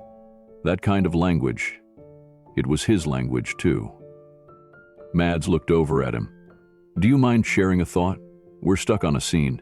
A child finds an old music box in an attic. It's important, but we can't figure out how it should feel." Noah looked up, surprised. "You want my opinion?" "Absolutely," Mads said. "We've seen your fox. You understand quiet emotion?" Noah swallowed hard. Maybe the child doesn't wind it at first. Maybe they just hold it, like they're afraid of what memory it might unlock." The room went still for a moment. Then Mads whispered, "That's beautiful." One of the animators handed Noah a blank sheet of paper. "Would you sketch what you see?" Noah took the pencil with trembling hands. The room fell into a hush as he leaned over the page. His fingers moved slowly at first, uncertain, but then found their rhythm. The pencil danced in soft strokes. A small child appeared on the page, no older than 7, kneeling in a dusty attic, big eyes full of wonder and fear. In their lap, a round music box, closed. One hand rested on top of it, hesitant. Behind the child, a shaft of light poured through a cracked wooden window, illuminating a swirl of floating dust. Noah didn't speak as he drew. He didn't look up. And when he finished, he pushed the page forward. Nobody said a word for a full 10 seconds. Then someone exhaled. "Whoa." Keanu stepped forward, eyes on the sketch. The child's expression said more than 1,000 frames of animation ever could. It was vulnerability, captured. It was hope, whispered. Mads blinked away tears. "That's not just a drawing," she said. "That's a feeling." Noah looked stunned. I didn't mean to." Keanu placed a hand on his shoulder. "You didn't mean to move people." Noah looked down, a small smile breaking through. "I guess I forgot what that felt like." "Now you remember," Keanu said. After the sketch, the energy shifted. The team didn't just accept Noah, they embraced him. Someone pulled out a second chair so he could join the table fully. Another offered him a special inking pen they swore by. Mads slid a small tin of cookies his way. "We bribe new artists," she said with a grin. Noah laughed quietly and took one. The next hour flew by. They talked about stories, shapes, how color could carry emotion. Noah found himself sharing ideas without hesitation. The nervousness that had shadowed him for so long began to lift. Keanu watched from the side, a quiet smile on his face. He didn't need to interrupt. This was what he'd hoped for, that Noah would not just be seen, but belong. At one point, Noah leaned back and looked over at him. "This place, it doesn't feel real." "It is," Keanu said, "and you fit right in."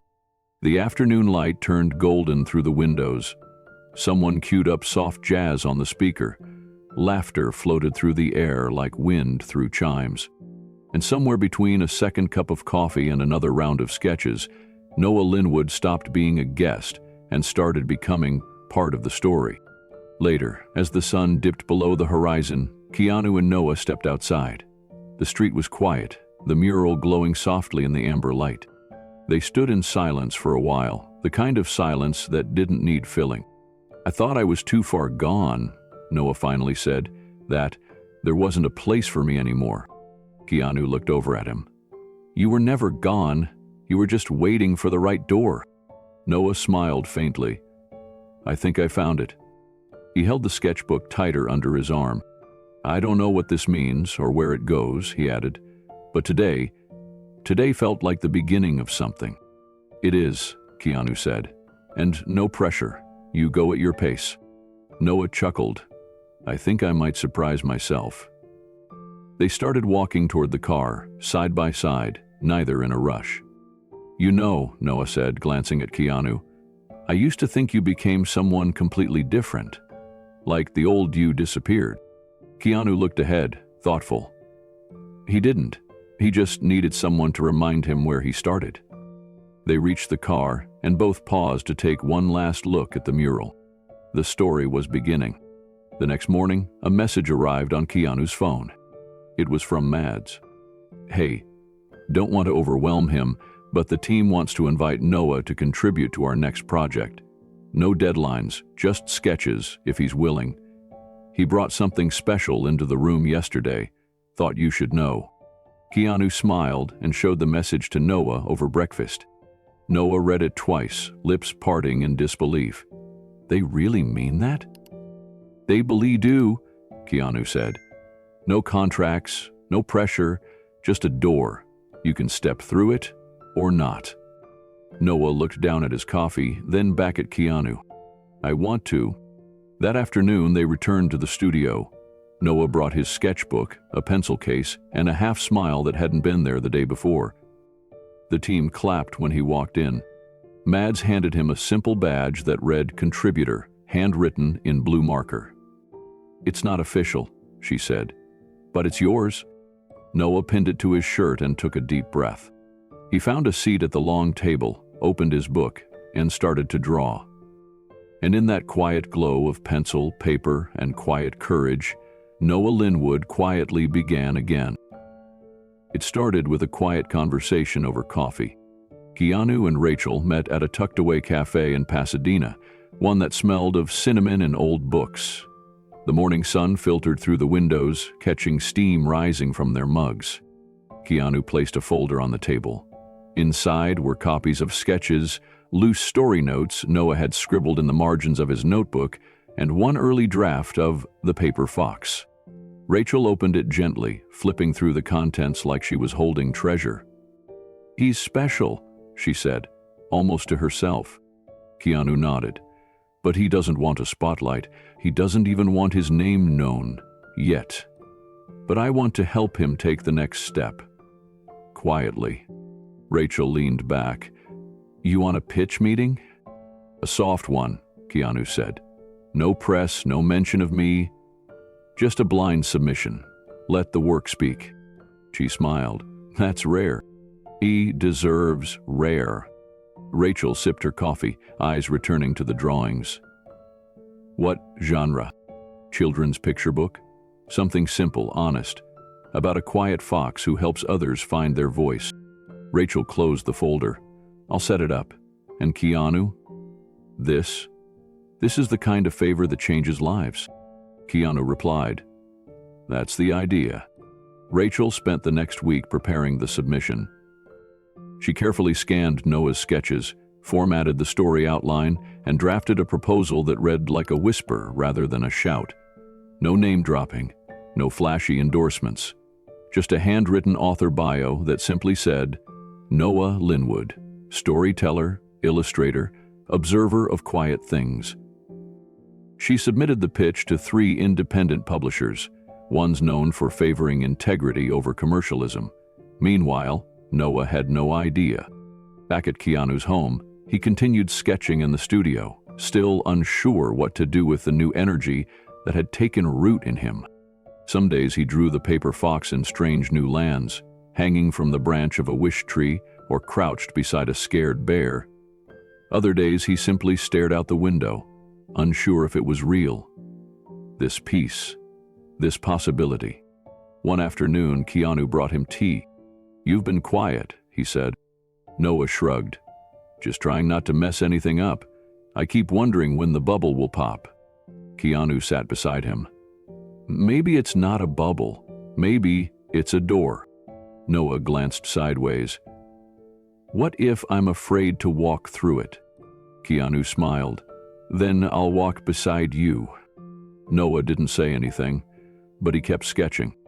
2 weeks later, Rachel called Keanu just after sunset. He stepped outside to take the call, walking barefoot along the cool stones of his garden path. "They want it," Rachel said without preamble. "All of it.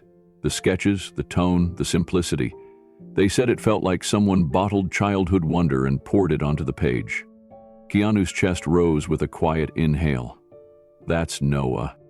They want to fast-track it for spring release. But more than that, they want to meet him. Not in a boardroom, just in a quiet coffee shop. One editor. One story. No pressure. Keanu smiled. "Tell them we'll consider it, but first, I need to tell him." Rachel paused. "He still doesn't know?" "He's had too many broken promises," Keanu said. "I needed this one to be real first." Rachel's voice softened. "Well, it's real now." Keanu hung up and stood under the stars for a moment, his hand still resting against the phone in his pocket. He remembered the sketch Noah drew of the child holding the music box. That kind of tenderness didn't come from ambition. It came from someone who knew what it meant to be fragile, and still reach forward. That was worth fighting for. The next morning, Keanu made breakfast. Something simple: toast, eggs, and a pot of strong tea. He carried the tray into the studio where Noah was hunched over his desk, shading the wings of a crow with a backpack. Keanu set the tray down without a word. Noah turned, eyes tired but warm. "You're up early?" "I have something to tell you," Keanu said. Noah arched an eyebrow. "Should I be worried?" Keanu smiled. "No, just hopeful." He handed Noah an envelope. It wasn't fancy, just a folded sheet of printer paper. "What's this?" "Read it." Noah opened the envelope. Inside was a copy of the email Rachel had sent, a formal acceptance from Windtree Publishing, a brief note of admiration, an invitation to develop the story for release. He read it once, then again, and again. His hands trembled slightly. "I don't understand." "They want your book," Keanu said softly. "Your fox, your world." Noah looked up, eyes glistening. "But I didn't send anything." "I did. With your permission and spirit. No name-dropping, no shortcuts. They chose it. Because of you." Noah lowered the paper to his lap. "No one's ever fought for me like that." Keanu replied, "You did it for me first." Noah sat still for a long time, the letter resting in his lap, his thumb brushing the edge. "I always thought if something like this happened, I'd be too broken to handle it," he said softly. "That I wouldn't believe it. Or worse, that I'd mess it up." Keanu leaned forward. "You're not broken, Noah. You've just been carrying too much weight alone." Noah gave a shaky laugh. "That's the thing about loneliness. It convinces you it's your only friend." "Not anymore," Keanu said. A tear slipped down Noah's cheek. He didn't wipe it away. "I don't know how to be someone who deserves this," he whispered. "You already are." They sat in silence for a moment longer, broken only by the sound of the teapot gently steaming. Then Keanu asked, "Would you be open to meeting them? Just one editor, a quiet space, no pressure." Noah hesitated. "Only if you come with me." Keanu placed a hand over his. "Always." Later that day, Noah walked to the garden alone. He stood beneath the fig tree, sketchbook in hand, and began to draw. The paper fox sat on a bench, holding a letter, tears in his eyes, and behind him, a shadowy hand resting gently on his shoulder. He titled it Received. 3 days later, they met the editor. The location was perfect. An old bookstore cafe tucked away in Silver Lake, with weathered wood floors and walls lined with used novels. A fire crackled in the corner, and the scent of cinnamon lingered in the air. The editor, a woman in her 60s named Bernice, greeted Noah with a warm smile and a handshake that didn't squeeze, didn't linger, just welcomed. "I've read your story 3 times, she said gently. "Each time, I found something new, not in the words, but between them." Noah looked surprised. "You understood it?" Bernice nodded. "The paper fox doesn't rescue people. He sees them. That's more powerful." They sat together for nearly an hour, discussing tone and page count, paper texture, and the possibility of watercolor accents. Nothing felt rushed. Nothing felt like business. By the end, Bernice closed her notebook and said, "We'd be honored to help you bring this to life, on your terms." Noah looked at Keanu, who only smiled and said, "Your call?" Noah nodded once, quietly. "Let's do it." And with that, the softest deal in publishing history was struck. Not with a signature, but with trust. The paper fox had found his way into the world. The following weeks passed in quiet rhythm. Noah began each morning with tea and a walk through Keanu's garden, sketchbook in hand. He would sit beneath the fig tree, listening to birds and breathing in the peace he once thought he'd never know again. The book began to take shape, not just as a project, but as a reflection. Every line of the paper fox was a mirror. Every page, a step toward healing. Keanu gave him space, but always made sure he had everything he needed. He'd leave notes some mornings. "Page 5 made me cry, keep going." Or, "The moon on page 7? Perfect." Sometimes they'd sit side by side, not speaking, just existing in the same space. One afternoon, Noah looked up from his sketch. I finally believe this is real. Keanu smiled. Because it is. Noah tilted his head. Do you know what that feels like? To matter? I think I'm still learning too, Keanu replied.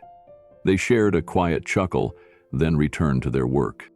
The past had left its scars, but the future now had a shape, and for Noah, it was inked in kindness, framed in trust, and carried by a fox who had never stopped believing. One night, Noah left something on Keanu's nightstand, a single drawing.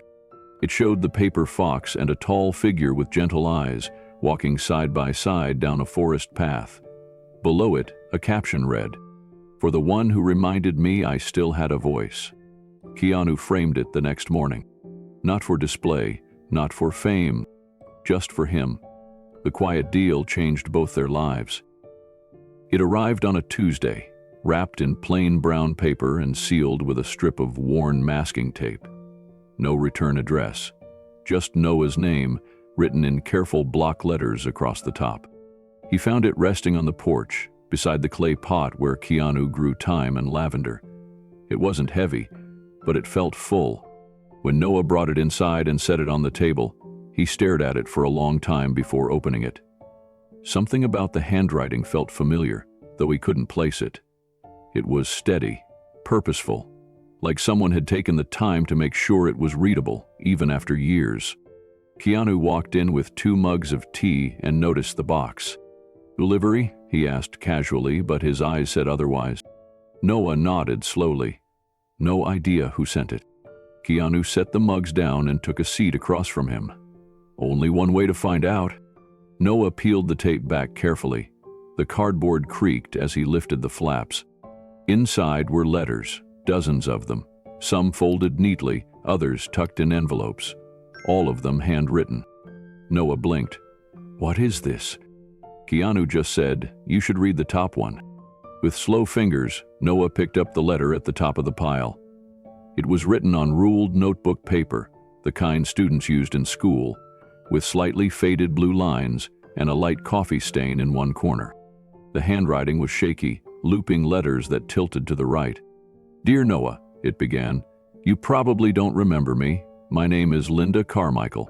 I was your 7th grade homeroom teacher at St. Agnes Middle School. I just wanted to say thank you. You used to leave drawings on my desk, little cartoons of penguins doing silly things. They made me laugh on days I wanted to cry. I still have one in my scrapbook. I wanted you to know you were a light, even back then." Noah folded the letter slowly, eyes wet. The next envelope was addressed in blue ink. "Dear Noah," it read, "you helped me after I dropped all my books on the stairs. You probably forgot, but I never did. Everyone else laughed. You picked them up. Thank you." Each letter was like that. Small moments, simple memories, told by people who remembered him not for grand gestures, but for kindness. Noah's hands trembled as he reached for the next. About halfway down the stack, Noah came across a thin, yellowed envelope with a name scrawled across the front. From Ms. Evelyn, your librarian. His breath caught. Ms. Evelyn had been the school librarian, soft-spoken, sharp-eyed, and fiercely protective of the quiet students. She had once given Noah a stack of art books to take home for the summer, even though it technically broke school policy. He opened the envelope with trembling hands. "Dear Noah, you might not remember this, but you once told me that books felt like friends who didn't need you to talk. That stayed with me. I still remember you sitting in the far corner by the window, sketching animals based on the fairy tales you read. I used to look forward to seeing what you'd draw next. When you stopped coming to school, I wondered about you for years. I hoped you found your voice. Now I know you did. I'm proud of you. Keep drawing." Noah set the letter down carefully, unable to speak. He looked at Keanu, who was watching him quietly from across the table. You did this?" Noah asked, voice cracked. Keanu nodded once. "People remember you, Noah. I just gave them a way to say so." Noah leaned back in his chair, blinking hard. "I thought I just disappeared," he whispered, "like I was a shadow no one noticed." "You weren't," Keanu said gently. "You were the kind of person people didn't forget, even when they couldn't find you." Noah reached for another letter, his movement slower now, more reverent. "Dear Noah," this one began, "I sat behind you in ninth grade history. You used to hum while you drew. I always found it calming. Years later, when I started teaching art at a local school, I thought of you. I wanted to give my students that same safe space. So I did. You inspired something you never saw, but it's still here." Noah exhaled shakily. "This is too much." Keanu didn't say anything. He just handed Noah another envelope. "Dear Noah, I remember the time you gave me your sandwich at lunch and said, 'Some days are harder than they look.' I never forgot that. You probably saved me that day." Tears rolled silently down Noah's face. These weren't letters about greatness. They were about grace, about small, unseen acts that had rippled out into years of quiet gratitude, and now they were rippling back. That evening, Noah took the box into the guest room and sat with it under a small desk lamp. The light cast long shadows across the table, dancing softly on the wall. He read more letters, one from a former art teacher who said she kept a drawing Noah had done of a lion wearing glasses, another from a boy who used to stutter and said Noah never made fun of him. Instead, he'd smiled and waited patiently every time he tried to speak. With each letter, Noah saw a picture of himself he'd long forgotten, a version not marred by isolation or shame, but shaped by compassion, quiet courage, and simple gestures. He pulled out a blank sheet of paper and began writing. "Dear Linda," he wrote, "I remember those penguin drawings. I never knew they mattered. Thank you for telling me." He moved to another, then another. He didn't know if he'd send them all, but something inside him needed to say thank you in return. Across the hall, Keanu passed by the doorway, pausing when he saw the glow of the lamp and the steady motion of Noah's pen. He smiled, then kept walking. Noah was finding his voice again, one letter at a time. A few days later, Keanu found something new hanging on the wall of the guest house. Noah had taken several of the letters, those that didn't feel too personal, and pinned them to a corkboard above his work desk. Around them, he'd drawn tiny illustrations: a fox delivering mail, a bear opening a scroll, a hedgehog reading a letter aloud beneath a lantern. It wasn't just a display, it was a tribute. Keanu stood in silence for a moment, taking it all in. Noah walked in behind him, holding a mug of tea. "I wasn't sure if it was weird." "It's beautiful," Keanu said. "It's your story through their eyes." Noah nodded slowly. "I spent so many years thinking I was invisible, that I didn't leave anything behind. But maybe we all leave footprints, even if we don't realize it." He sipped the tea and looked at the wall. "These letters didn't just remind me who I was," he added. "They reminded me I'm still becoming." Keanu turned to him. "You've always been becoming, you just never stopped to look back." Noah smiled. "I'm glad I did." They stood together, shoulder to shoulder, surrounded by memories rewritten in ink and kindness.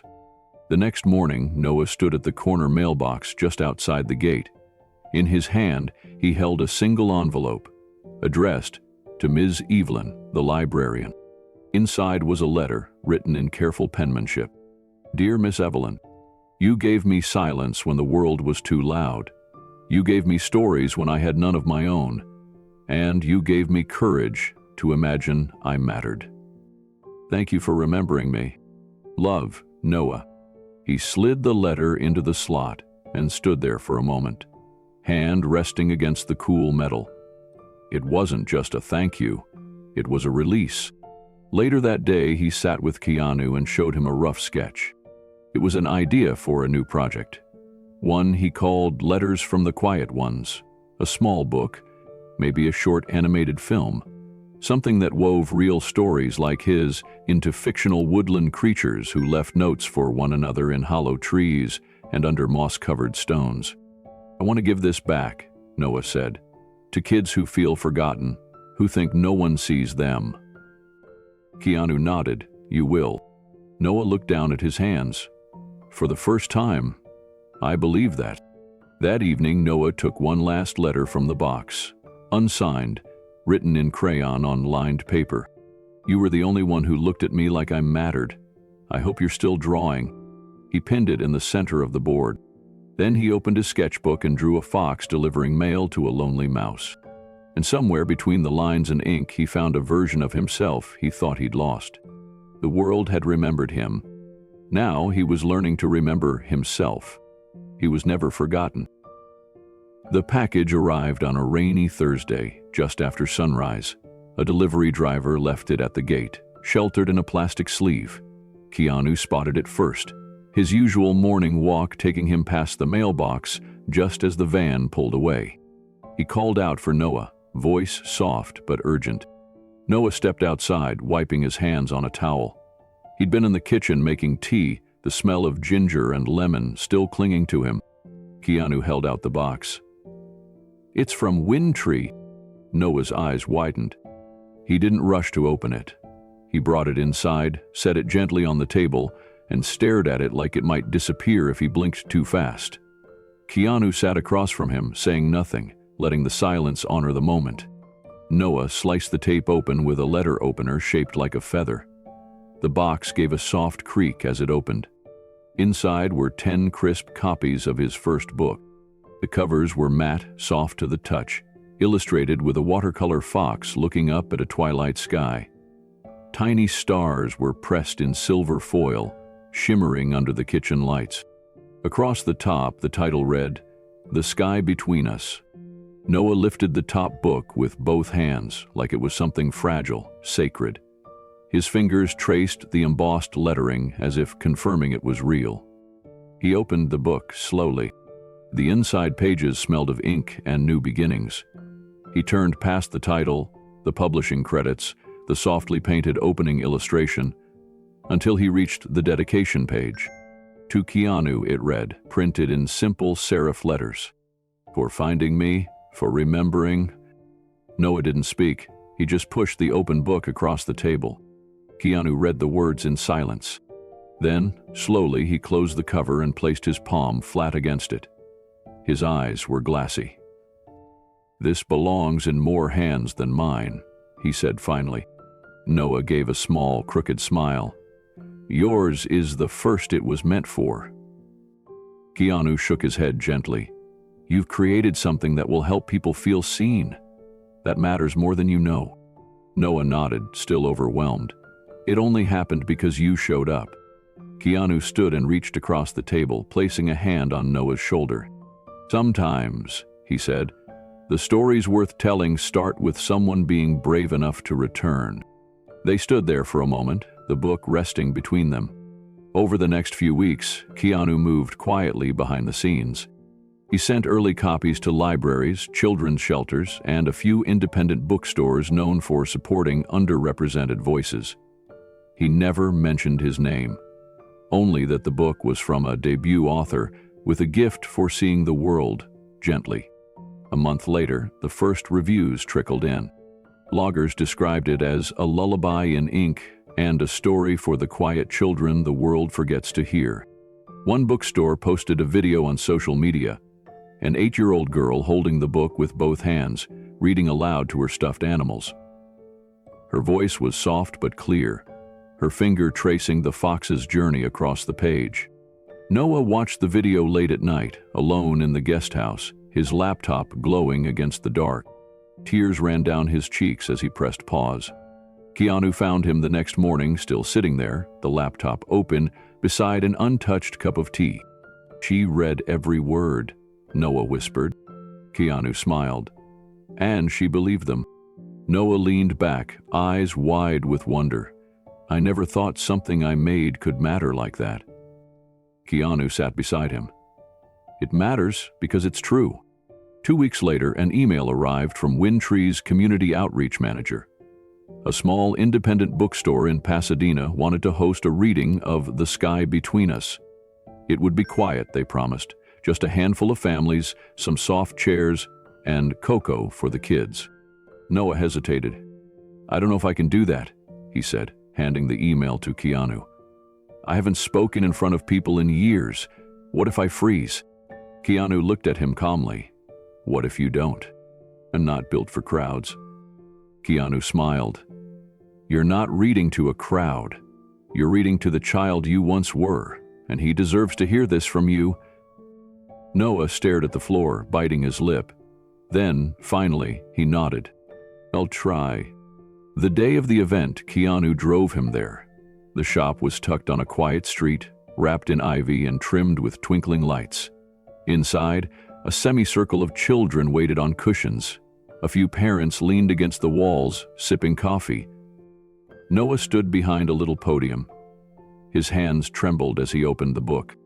But the moment he read the first line, "The fox had always believed the sky held more than stars," his voice steadied, and the room fell silent in the best way. When Noah finished reading, he closed the book softly and looked up. The children were still. One girl had her chin resting on her hands, eyes wide and shining. A small boy raised his hand timidly. "Is the fox going to be okay?" he asked. Noah smiled gently. "I think so, because he knows he's not alone anymore." The boy nodded, satisfied. Afterward, families filtered out slowly, thanking Noah in soft voices. A few asked for autographs.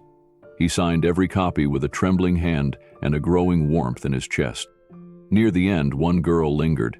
She was no older than 9, with a blue ribbon in her braids and a crumpled piece of paper in her hands.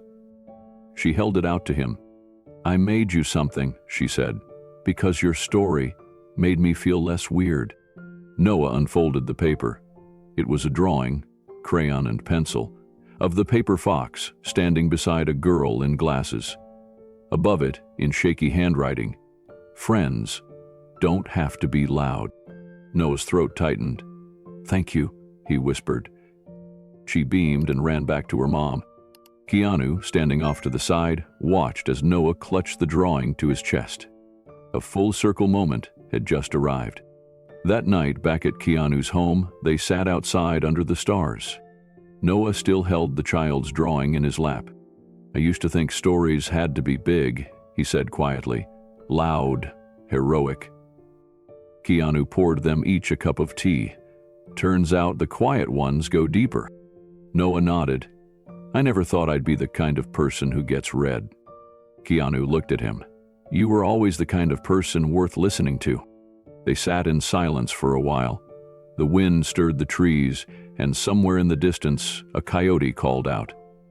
The world was wide and full of stories, many still waiting to be told. Noah glanced at Keanu, then at the stars above them. "You think people like me really get second chances?" he asked. Keanu took a sip of tea. "You didn't get a second chance, Noah. You gave yourself one." "That's even harder."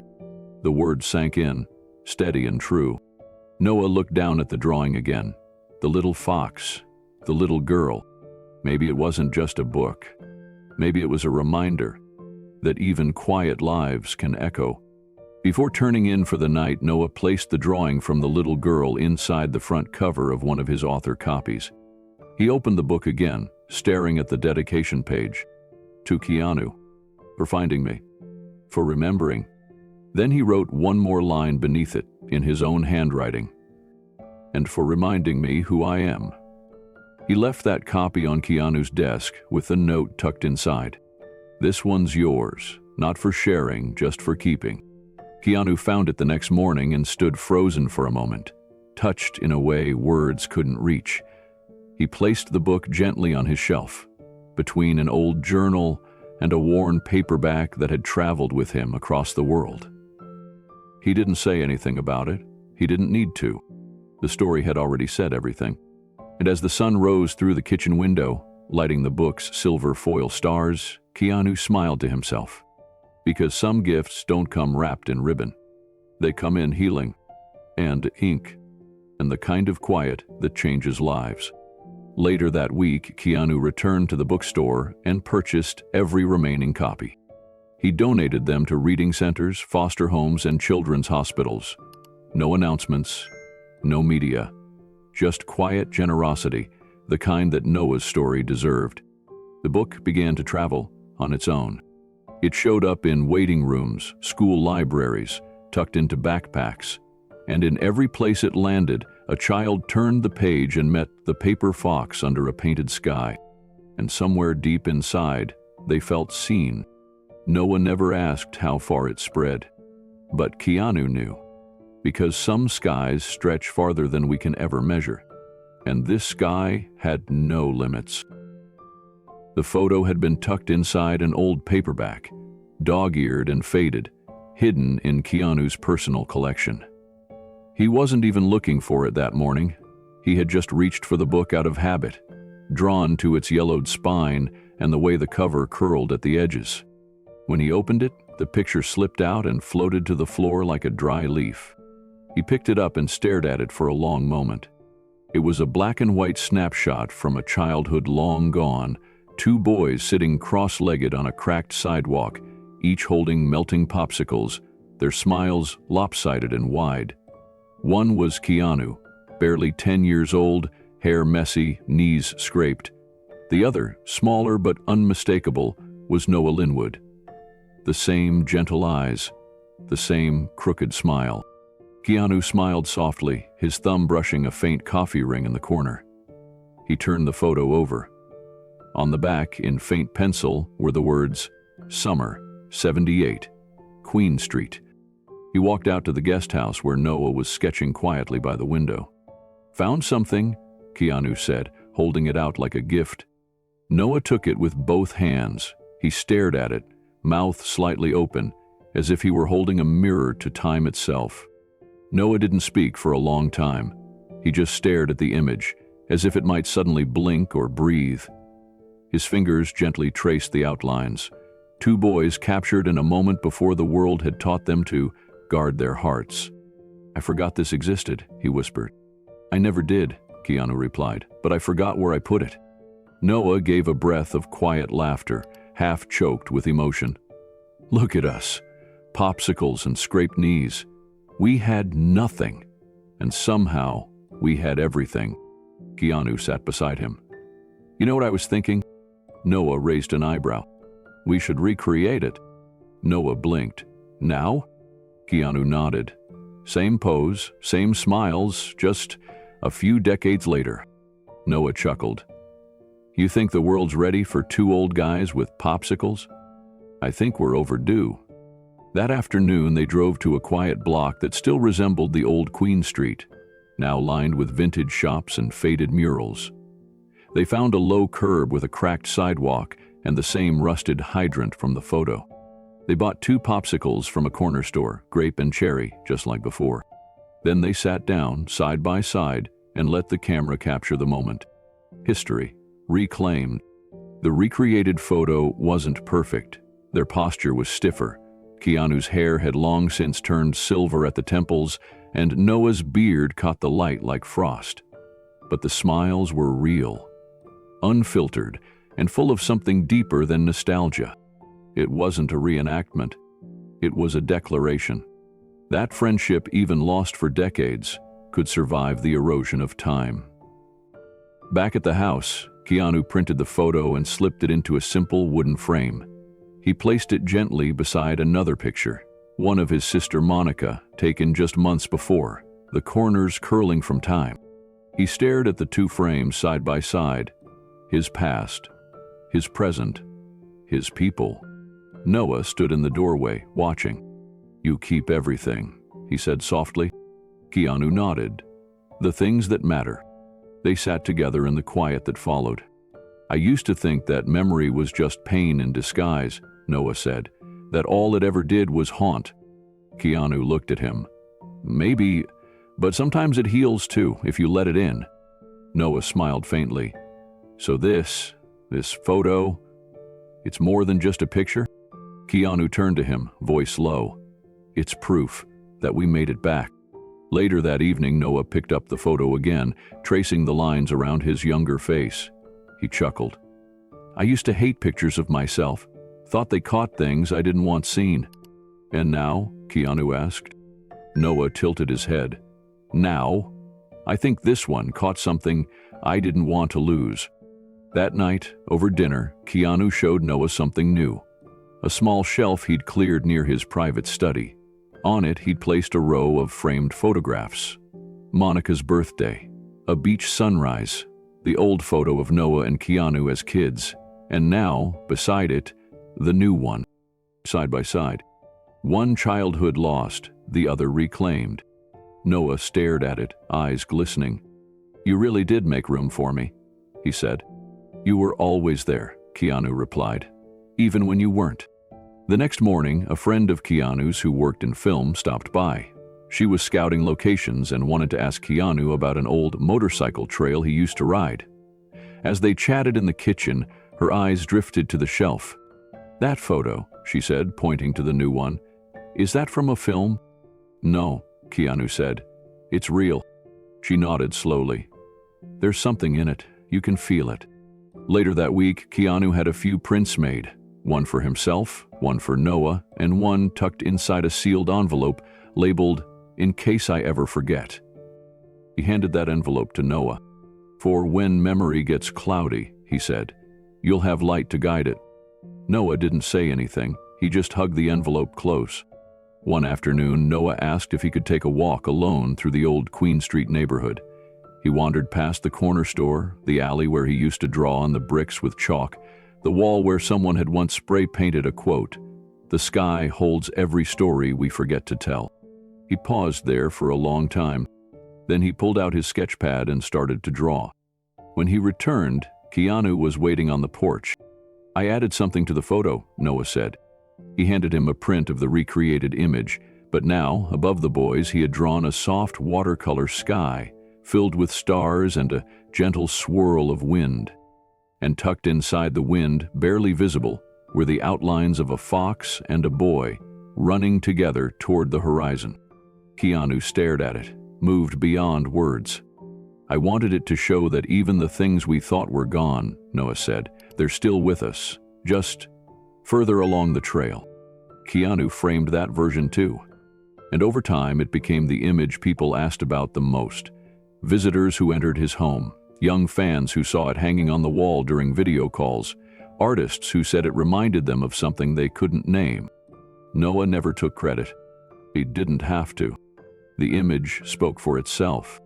In a quiet corner of Keanu's studio, where the morning sun poured through slanted windows, that photo became more than a memento. It became a symbol of friendship that waited, of stories that returned, of lives that found their way back to each other, not because they had to, but because they were always meant to. The idea came to Keanu while he was walking the trail behind his house, the one lined with wind-bent trees and smooth stones that always reminded him of Noah's sketches. It was early spring, the kind of day when the world was just beginning to thaw and the sky held a promise in its chill. He thought of Noah's cabin, half-collapsed roof, cracked window panes, the old wood stove clinging to rust. It had been more than a shelter. It had been a world Noah had built alone, the only place he felt both hidden and whole. Keanu couldn't shake the image, so he made a quiet call. Within 2 days, a team was assembled, a local architect who specialized in sustainable homes, a pair of carpenters from Ontario who remembered building with their grandfathers, and an electrician who loved a challenge. There was one condition: no publicity, no cameras, no social posts. It would be a gift, not a gesture. They traveled north in silence, arriving just after dawn with blueprints, toolboxes, and a reverent hush. The team walked the perimeter of the cabin like archaeologists, mapping out what could be saved and what needed to be reborn. And then, without a word, they began. Week by week, the old structure transformed. The roof was reinforced and lined with sleek solar panels that gleamed under the northern sun. The walls were insulated with natural wool, wrapped in reclaimed wood from a nearby barn that had fallen decades earlier. The windows, once clouded and cracked, were replaced with wide panes that opened onto the forest, allowing light to spill in like gold. Keanu stayed involved from afar, checking in with quiet persistence. He reviewed design choices late at night, often sitting beside the same shelf where Noah's framed photo now lived. He made sure they kept the bones of the place, its soul, but gave it dignity. A home, not a hiding place. By the end of summer, a studio room was added, clean, quiet, filled with natural light and shelves for sketchbooks. The floors were warm to the touch. A kettle waited on the stove. There was no plaque, no tribute, just silence and care. When the team packed up, the cabin stood like it had always been, waiting to bloom. Keanu scheduled the return for late September. A crispness had entered the air. He didn't tell Noah where they were going, only that it was somewhere that mattered. They flew into Thunder Bay at sunrise, the sky a canvas of fire ram and silver. Keanu rented a car and drove the last stretch himself, winding through old logging roads until the gravel gave way to soft earth. Noah hadn't asked questions. He just stared out the window, thoughtful. When they reached the familiar path, Keanu parked the car and turned off the engine. Noah frowned. "Isn't this?" Keanu nodded. "Come see." They stepped into the clearing, and there it stood, his cabin. But not the one he'd left behind. It was clean, sturdy, beautiful in its simplicity. The front porch had a swing now, hand-built from cedar. Warm light glowed faintly through the windows, even though no one was inside. Noah walked forward slowly, as if afraid it would vanish. He reached the steps and placed a hand on the railing. Keanu stood beside him, watching. "I thought you wanted me in LA," Noah said quietly. Keanu smiled. "I want you wherever you feel like you belong." Noah didn't speak. He opened the door and stepped inside. The smell of pine and fresh paint met him. His sketchbooks were stacked on a new desk, the fox drawing from the bookstore tucked under glass.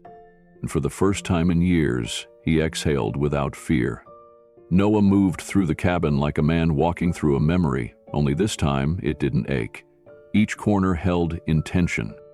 There was a blanket on the bed, hand-woven, deep blue with streaks of copper. On the shelf above the desk sat a small fox figurine carved from wood and placed beside a sketch of Queen Street.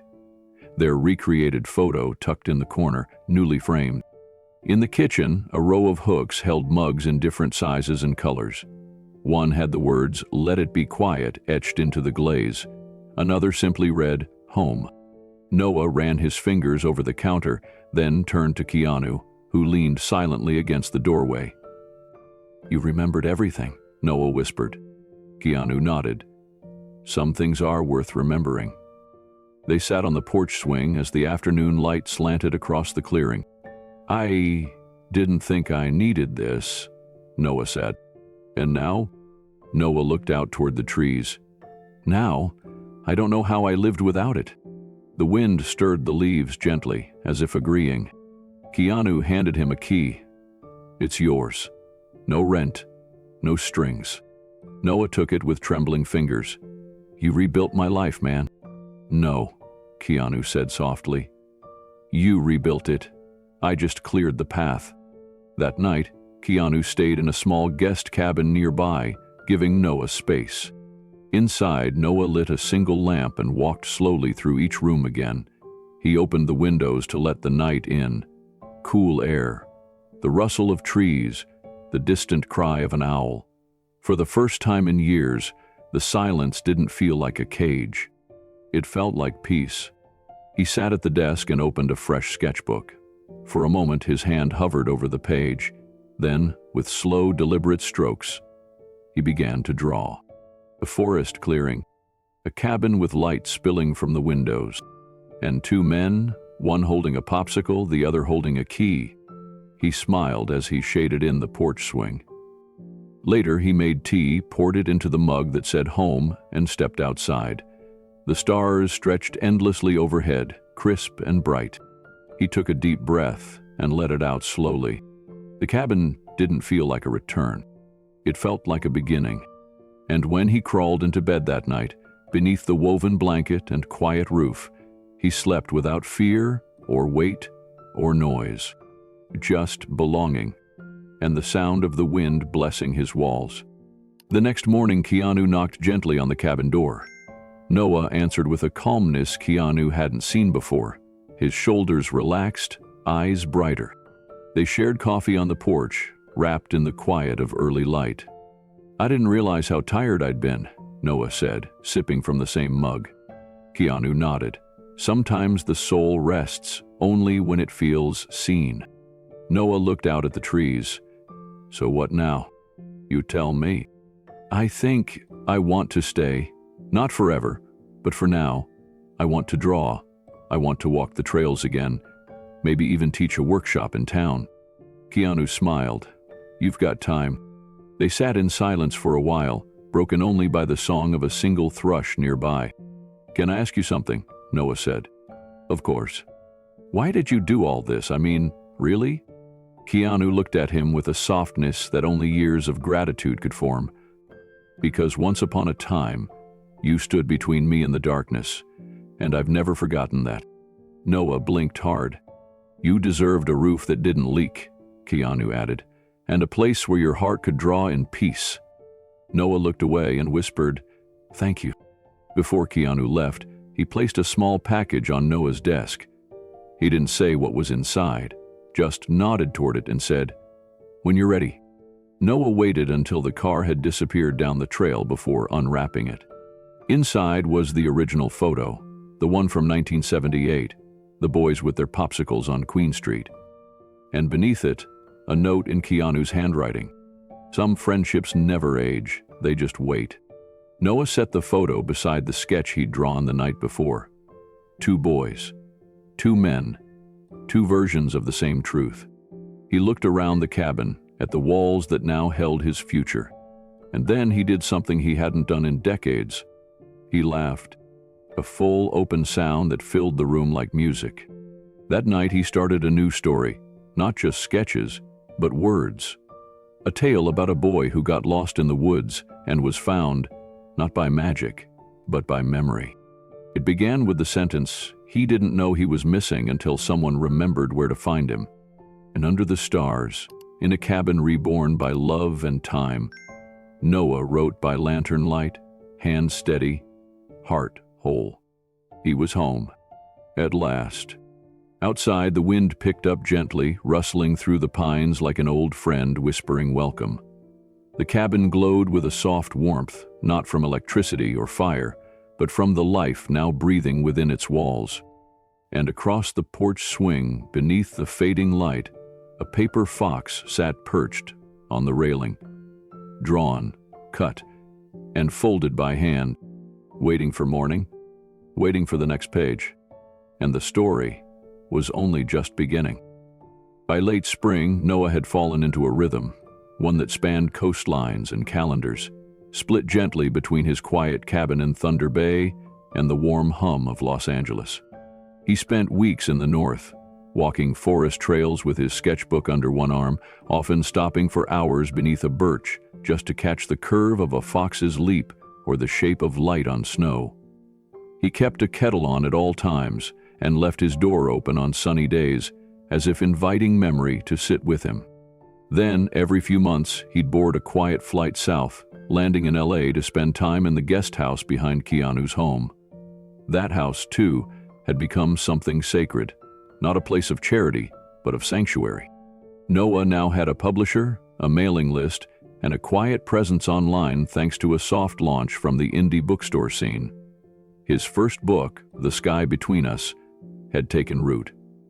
Not in bestseller lists, but in the hearts of children, teachers, and librarians who needed something quieter, more human. And Noah was working on his second book. Only this time, the story didn't begin in loneliness. It began with return. The invitation had come from a small school nestled in the San Gabriel Valley. A third-grade teacher named Mrs. Alvarez had reached out through Noah's website, saying her students were reading The Sky Between Us during their Courage and Kindness Week. She hadn't expected a reply, but Noah wrote back with a quiet yes. When he arrived that morning, he wore his softest gray sweater and brought a leather pouch filled with watercolor bookmarks he'd painted himself, each with a fox or a moon, a child reaching for something just beyond. The school library buzzed with quiet excitement. The kids, most between 8 and 10, sat cross-legged on colorful rugs, clutching copies of the book. Their eyes widened when Noah stepped in, tall and bearded, but gentle-eyed like one of his own illustrations had come to life. He sat in the wooden storyteller's chair and opened the book. His voice was calm, paced like a walk in the woods. When he read the line, "Even the forgotten remember how to shine," several kids looked at each other in wonder. What Noah didn't know, at least at first, was that Keanu had slipped in through the back, just to watch. Keanu stood near the exit, blending into the background like he always preferred. He watched as Noah turned the final page, then looked up at the room filled with small faces and soft silence. A girl with glasses raised her hand. "Did the boy in the story ever find his way back home?" Noah smiled. He did, not because he was told how, but because someone remembered where he was. Another child asked if there would be a sequel. Noah nodded gently. "It's already growing." Afterward, the kids lined up to hug him, offered drawings, and slipped folded notes into his bag. One note simply read, "You made me feel seen." That evening, Keanu and Noah sat under the string lights of a small cafe tucked between two buildings in Highland Park. "I saw what you did today," Keanu said. Noah shrugged. "I just read some words." "No," Keanu replied. "You gave them something most people wait a lifetime for. You gave them belonging." Noah sipped his tea. "You gave me the chance." Keanu shook his head. "I just opened the door. You're the one who walked through." Noah smiled. "You still keep the door open, though. That's what matters." Back in Thunder Bay, the colors of autumn had begun their slow shift, green giving way to amber, red creeping into the edges of maple leaves. Noah returned with a sense of purpose he hadn't felt in years. He began reaching out to local schools, small libraries, and community centers. No press, no posters, just handwritten letters and folded flyers that included a fox sketch and a single sentence. "Story time lives here." The responses trickled in, then bloomed. A group of high school students invited him to speak about storytelling. A librarian asked him to lead a weekend drawing session. A mother asked if he'd read to her son who was too sick to attend school. Noah said yes to everything. He traveled by bus, by borrowed car, sometimes on foot. He packed sandwiches and thermoses of tea, and in the pocket of his jacket he always carried two things: a photo of him and Keanu from Queen Street, and a tiny paper fox, folded by one of the kids in Los Angeles. He pinned the fox above his desk. Every time he looked at it, he remembered that boy he used to be, the one who sat quietly at the edge of classrooms, wondering if anyone saw him. Now he saw others. The second book came to Noah in pieces, scraps of dialogue overheard at school visits, fragments of stories shared by children too shy to speak aloud, but brave enough to draw their truths. He started pinning notes to the walls of his cabin, single words, hand-sketched characters, half-formed ideas about moonlight and memory and the power of a name spoken kindly. This new story wasn't about being found. It was about becoming. Noah filled sketchbook after sketchbook, letting the characters tell him who they were. There was a girl who spoke to owls, a boy who could mend broken toys just by listening, and always, somewhere in the background, a fox watching quietly. He laughed more now, laughed when the ink smudged or when a drawing didn't quite land. He forgave his old doubts and let new faith take their place. Not loud or dramatic, but steady. Sometimes Keanu would call in the evening just to check in. They didn't talk about the book. They talked about the wind, about whether the geese had started flying south, about tea and time, and the small miracle of staying alive long enough to love the life you'd once been afraid to live. When winter came, Keanu made another trip north. He arrived at dusk, snow falling lightly. Noah greeted him with 2 mugs of hot cider and a grin that no longer carried weight behind it. Just welcome. Inside, the cabin was alive. Books on every shelf, art supplies scattered across the studio, a fire in the hearth. It didn't feel curated, it felt lived in. Keanu wandered the space slowly, pausing at the framed photo on the wall. Two boys on a sidewalk, now joined by a watercolor of the fox in flight. "You did it," Keanu said. Noah followed his gaze. "We did it." They sat by the fire that night, wrapped in wool blankets, feet resting on the same woven rug that had once been bare floorboards. "You know," Noah said, "I used to think I was just the background." Keanu turned to him. "And now, I'm part of the story." Keanu raised his mug. "To rewriting the ending." They clinked cups and for a while said nothing. Outside, the snow thickened. Inside, the fire crackled. And between them sat the peace that only comes when everything lost is no longer missing, just finally found. In early spring, Noah returned to Los Angeles for a second reading, this time at a children's hospital. The room was painted in pastels, filled with soft blankets and machines that beeped gently in the background. Children sat in wheelchairs and hospital beds, some with IV lines, others wearing masks. Their eyes lit up when Noah entered. Keanu stood quietly in the back again. Noah didn't read from a page this time. He told the story aloud, about a boy who had once been lost in a forest, who met a fox that taught him how to listen, about a cabin that remembered dreams, and about someone who believed in you, even when you forgot how to believe in yourself. By the end, one little girl raised her hand and asked, "Did the boy ever grow up?" Noah looked at her and said, "He did." And he learned that growing up doesn't mean losing your story, it just means learning how to share it. Keanu felt something shift inside him. Not a beginning, not an end, but the full circle of something sacred. Later, as they walked out into the late afternoon light, Keanu turned to Noah. "You were always meant for this." Noah smiled. "So were you." That night, Noah sat by the guest house window, pen in hand, watching the ocean breathe under a silver moon. He didn't need to draw. He didn't need to prove anything. He simply wrote. A single sentence on a clean page. The boy was never lost. He was waiting to be remembered. And as he closed the notebook, Noah whispered aloud, "I remember." Then he turned off the light, let the waves carry him to sleep, and dreamed not of the past, but of tomorrow. And tomorrow, he would write again. The morning was quiet, the kind of quiet that comes only after rain. The forest smelled of pine and damp earth, and every step Keanu took stirred old memories from the soil. He was walking a trail just outside Toronto, one he hadn't seen since he was a boy. It curved gently through the trees, framed by brambles and fallen branches. The path hadn't changed much, still narrow, still lined with the same stubborn roots that once tripped him as a kid. In his hand, Keanu held a worn copy of The Sky Between Us. The corners were dog-eared, the cover soft from being carried so often. Tucked inside was a small, folded drawing, a fox sitting beneath a crescent moon. Noah had slipped it in during their last visit.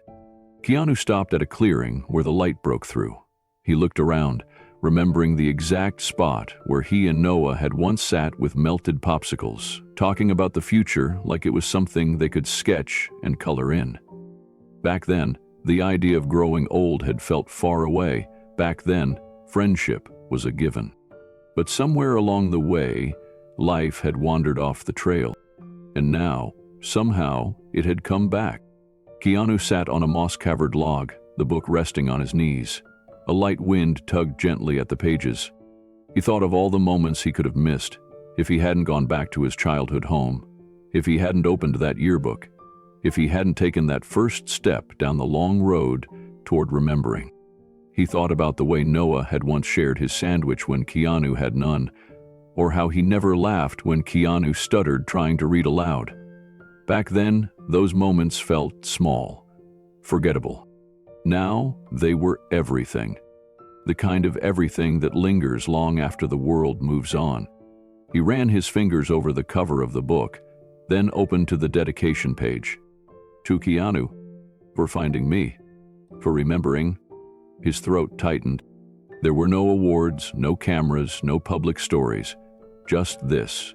One life quietly changed because someone had cared enough to remember. Keanu looked up at the sky breaking through the leaves above.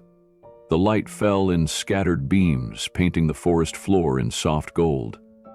It felt like grace. It felt like forgiveness. And it felt like a story finally told all the way through. As the breeze picked up again, Keanu's voice echoed in memory, soft, measured, like reading lines he'd never written but had always carried. Some people step into your life quietly and leave footprints you never forget. He let the silence settle after that thought, not because they ask for anything, not because they demand to be remembered, but because, when no one else stayed, they did. He stood and continued walking, the leaves crunching softly beneath his boots. There's a certain kind of friendship, the voiceover continued, that never asks you to explain yourself. It just sees you, even when you can't see yourself. He paused again at another clearing, this one smaller, more hidden, where the trees pressed close like secret keepers. That kind of friendship isn't loud. It doesn't chase the spotlight. It just waits. He took out the fox sketch again, smoothing the crease. And sometimes, if you're lucky, it waits long enough for you to come back. The camera held on his face for a long moment. Gentle lines, steady eyes, a man made whole, not by fame, but by forgiveness. Then, almost inaudibly, he added, "And when you find it again, don't let go." Keanu reached the end of the trail. It opened onto a small overlook, the trees giving way to a distant view of rooftops and childhood echoes. He turned slightly toward the camera, still holding the book in one hand. "If this story touched you," he said quietly, "like, share, and subscribe." His voice didn't rise. It wasn't a performance. Because someone out there, he continued, might be waiting for a friend to come back. He looked down at the book once more, ran a thumb across the cover, then folded the fox drawing carefully and tucked it into his jacket pocket. Then he smiled, small, real, and walked out of frame. The wind moved through the trees again. The forest stood still, and on the log where he'd once sat, a single leaf drifted down and landed on the book he'd left behind. The sky between us. The camera held there, unmoving, as birdsong returned faintly in the background. And just before the screen faded to black, Keanu's voice echoed one last time.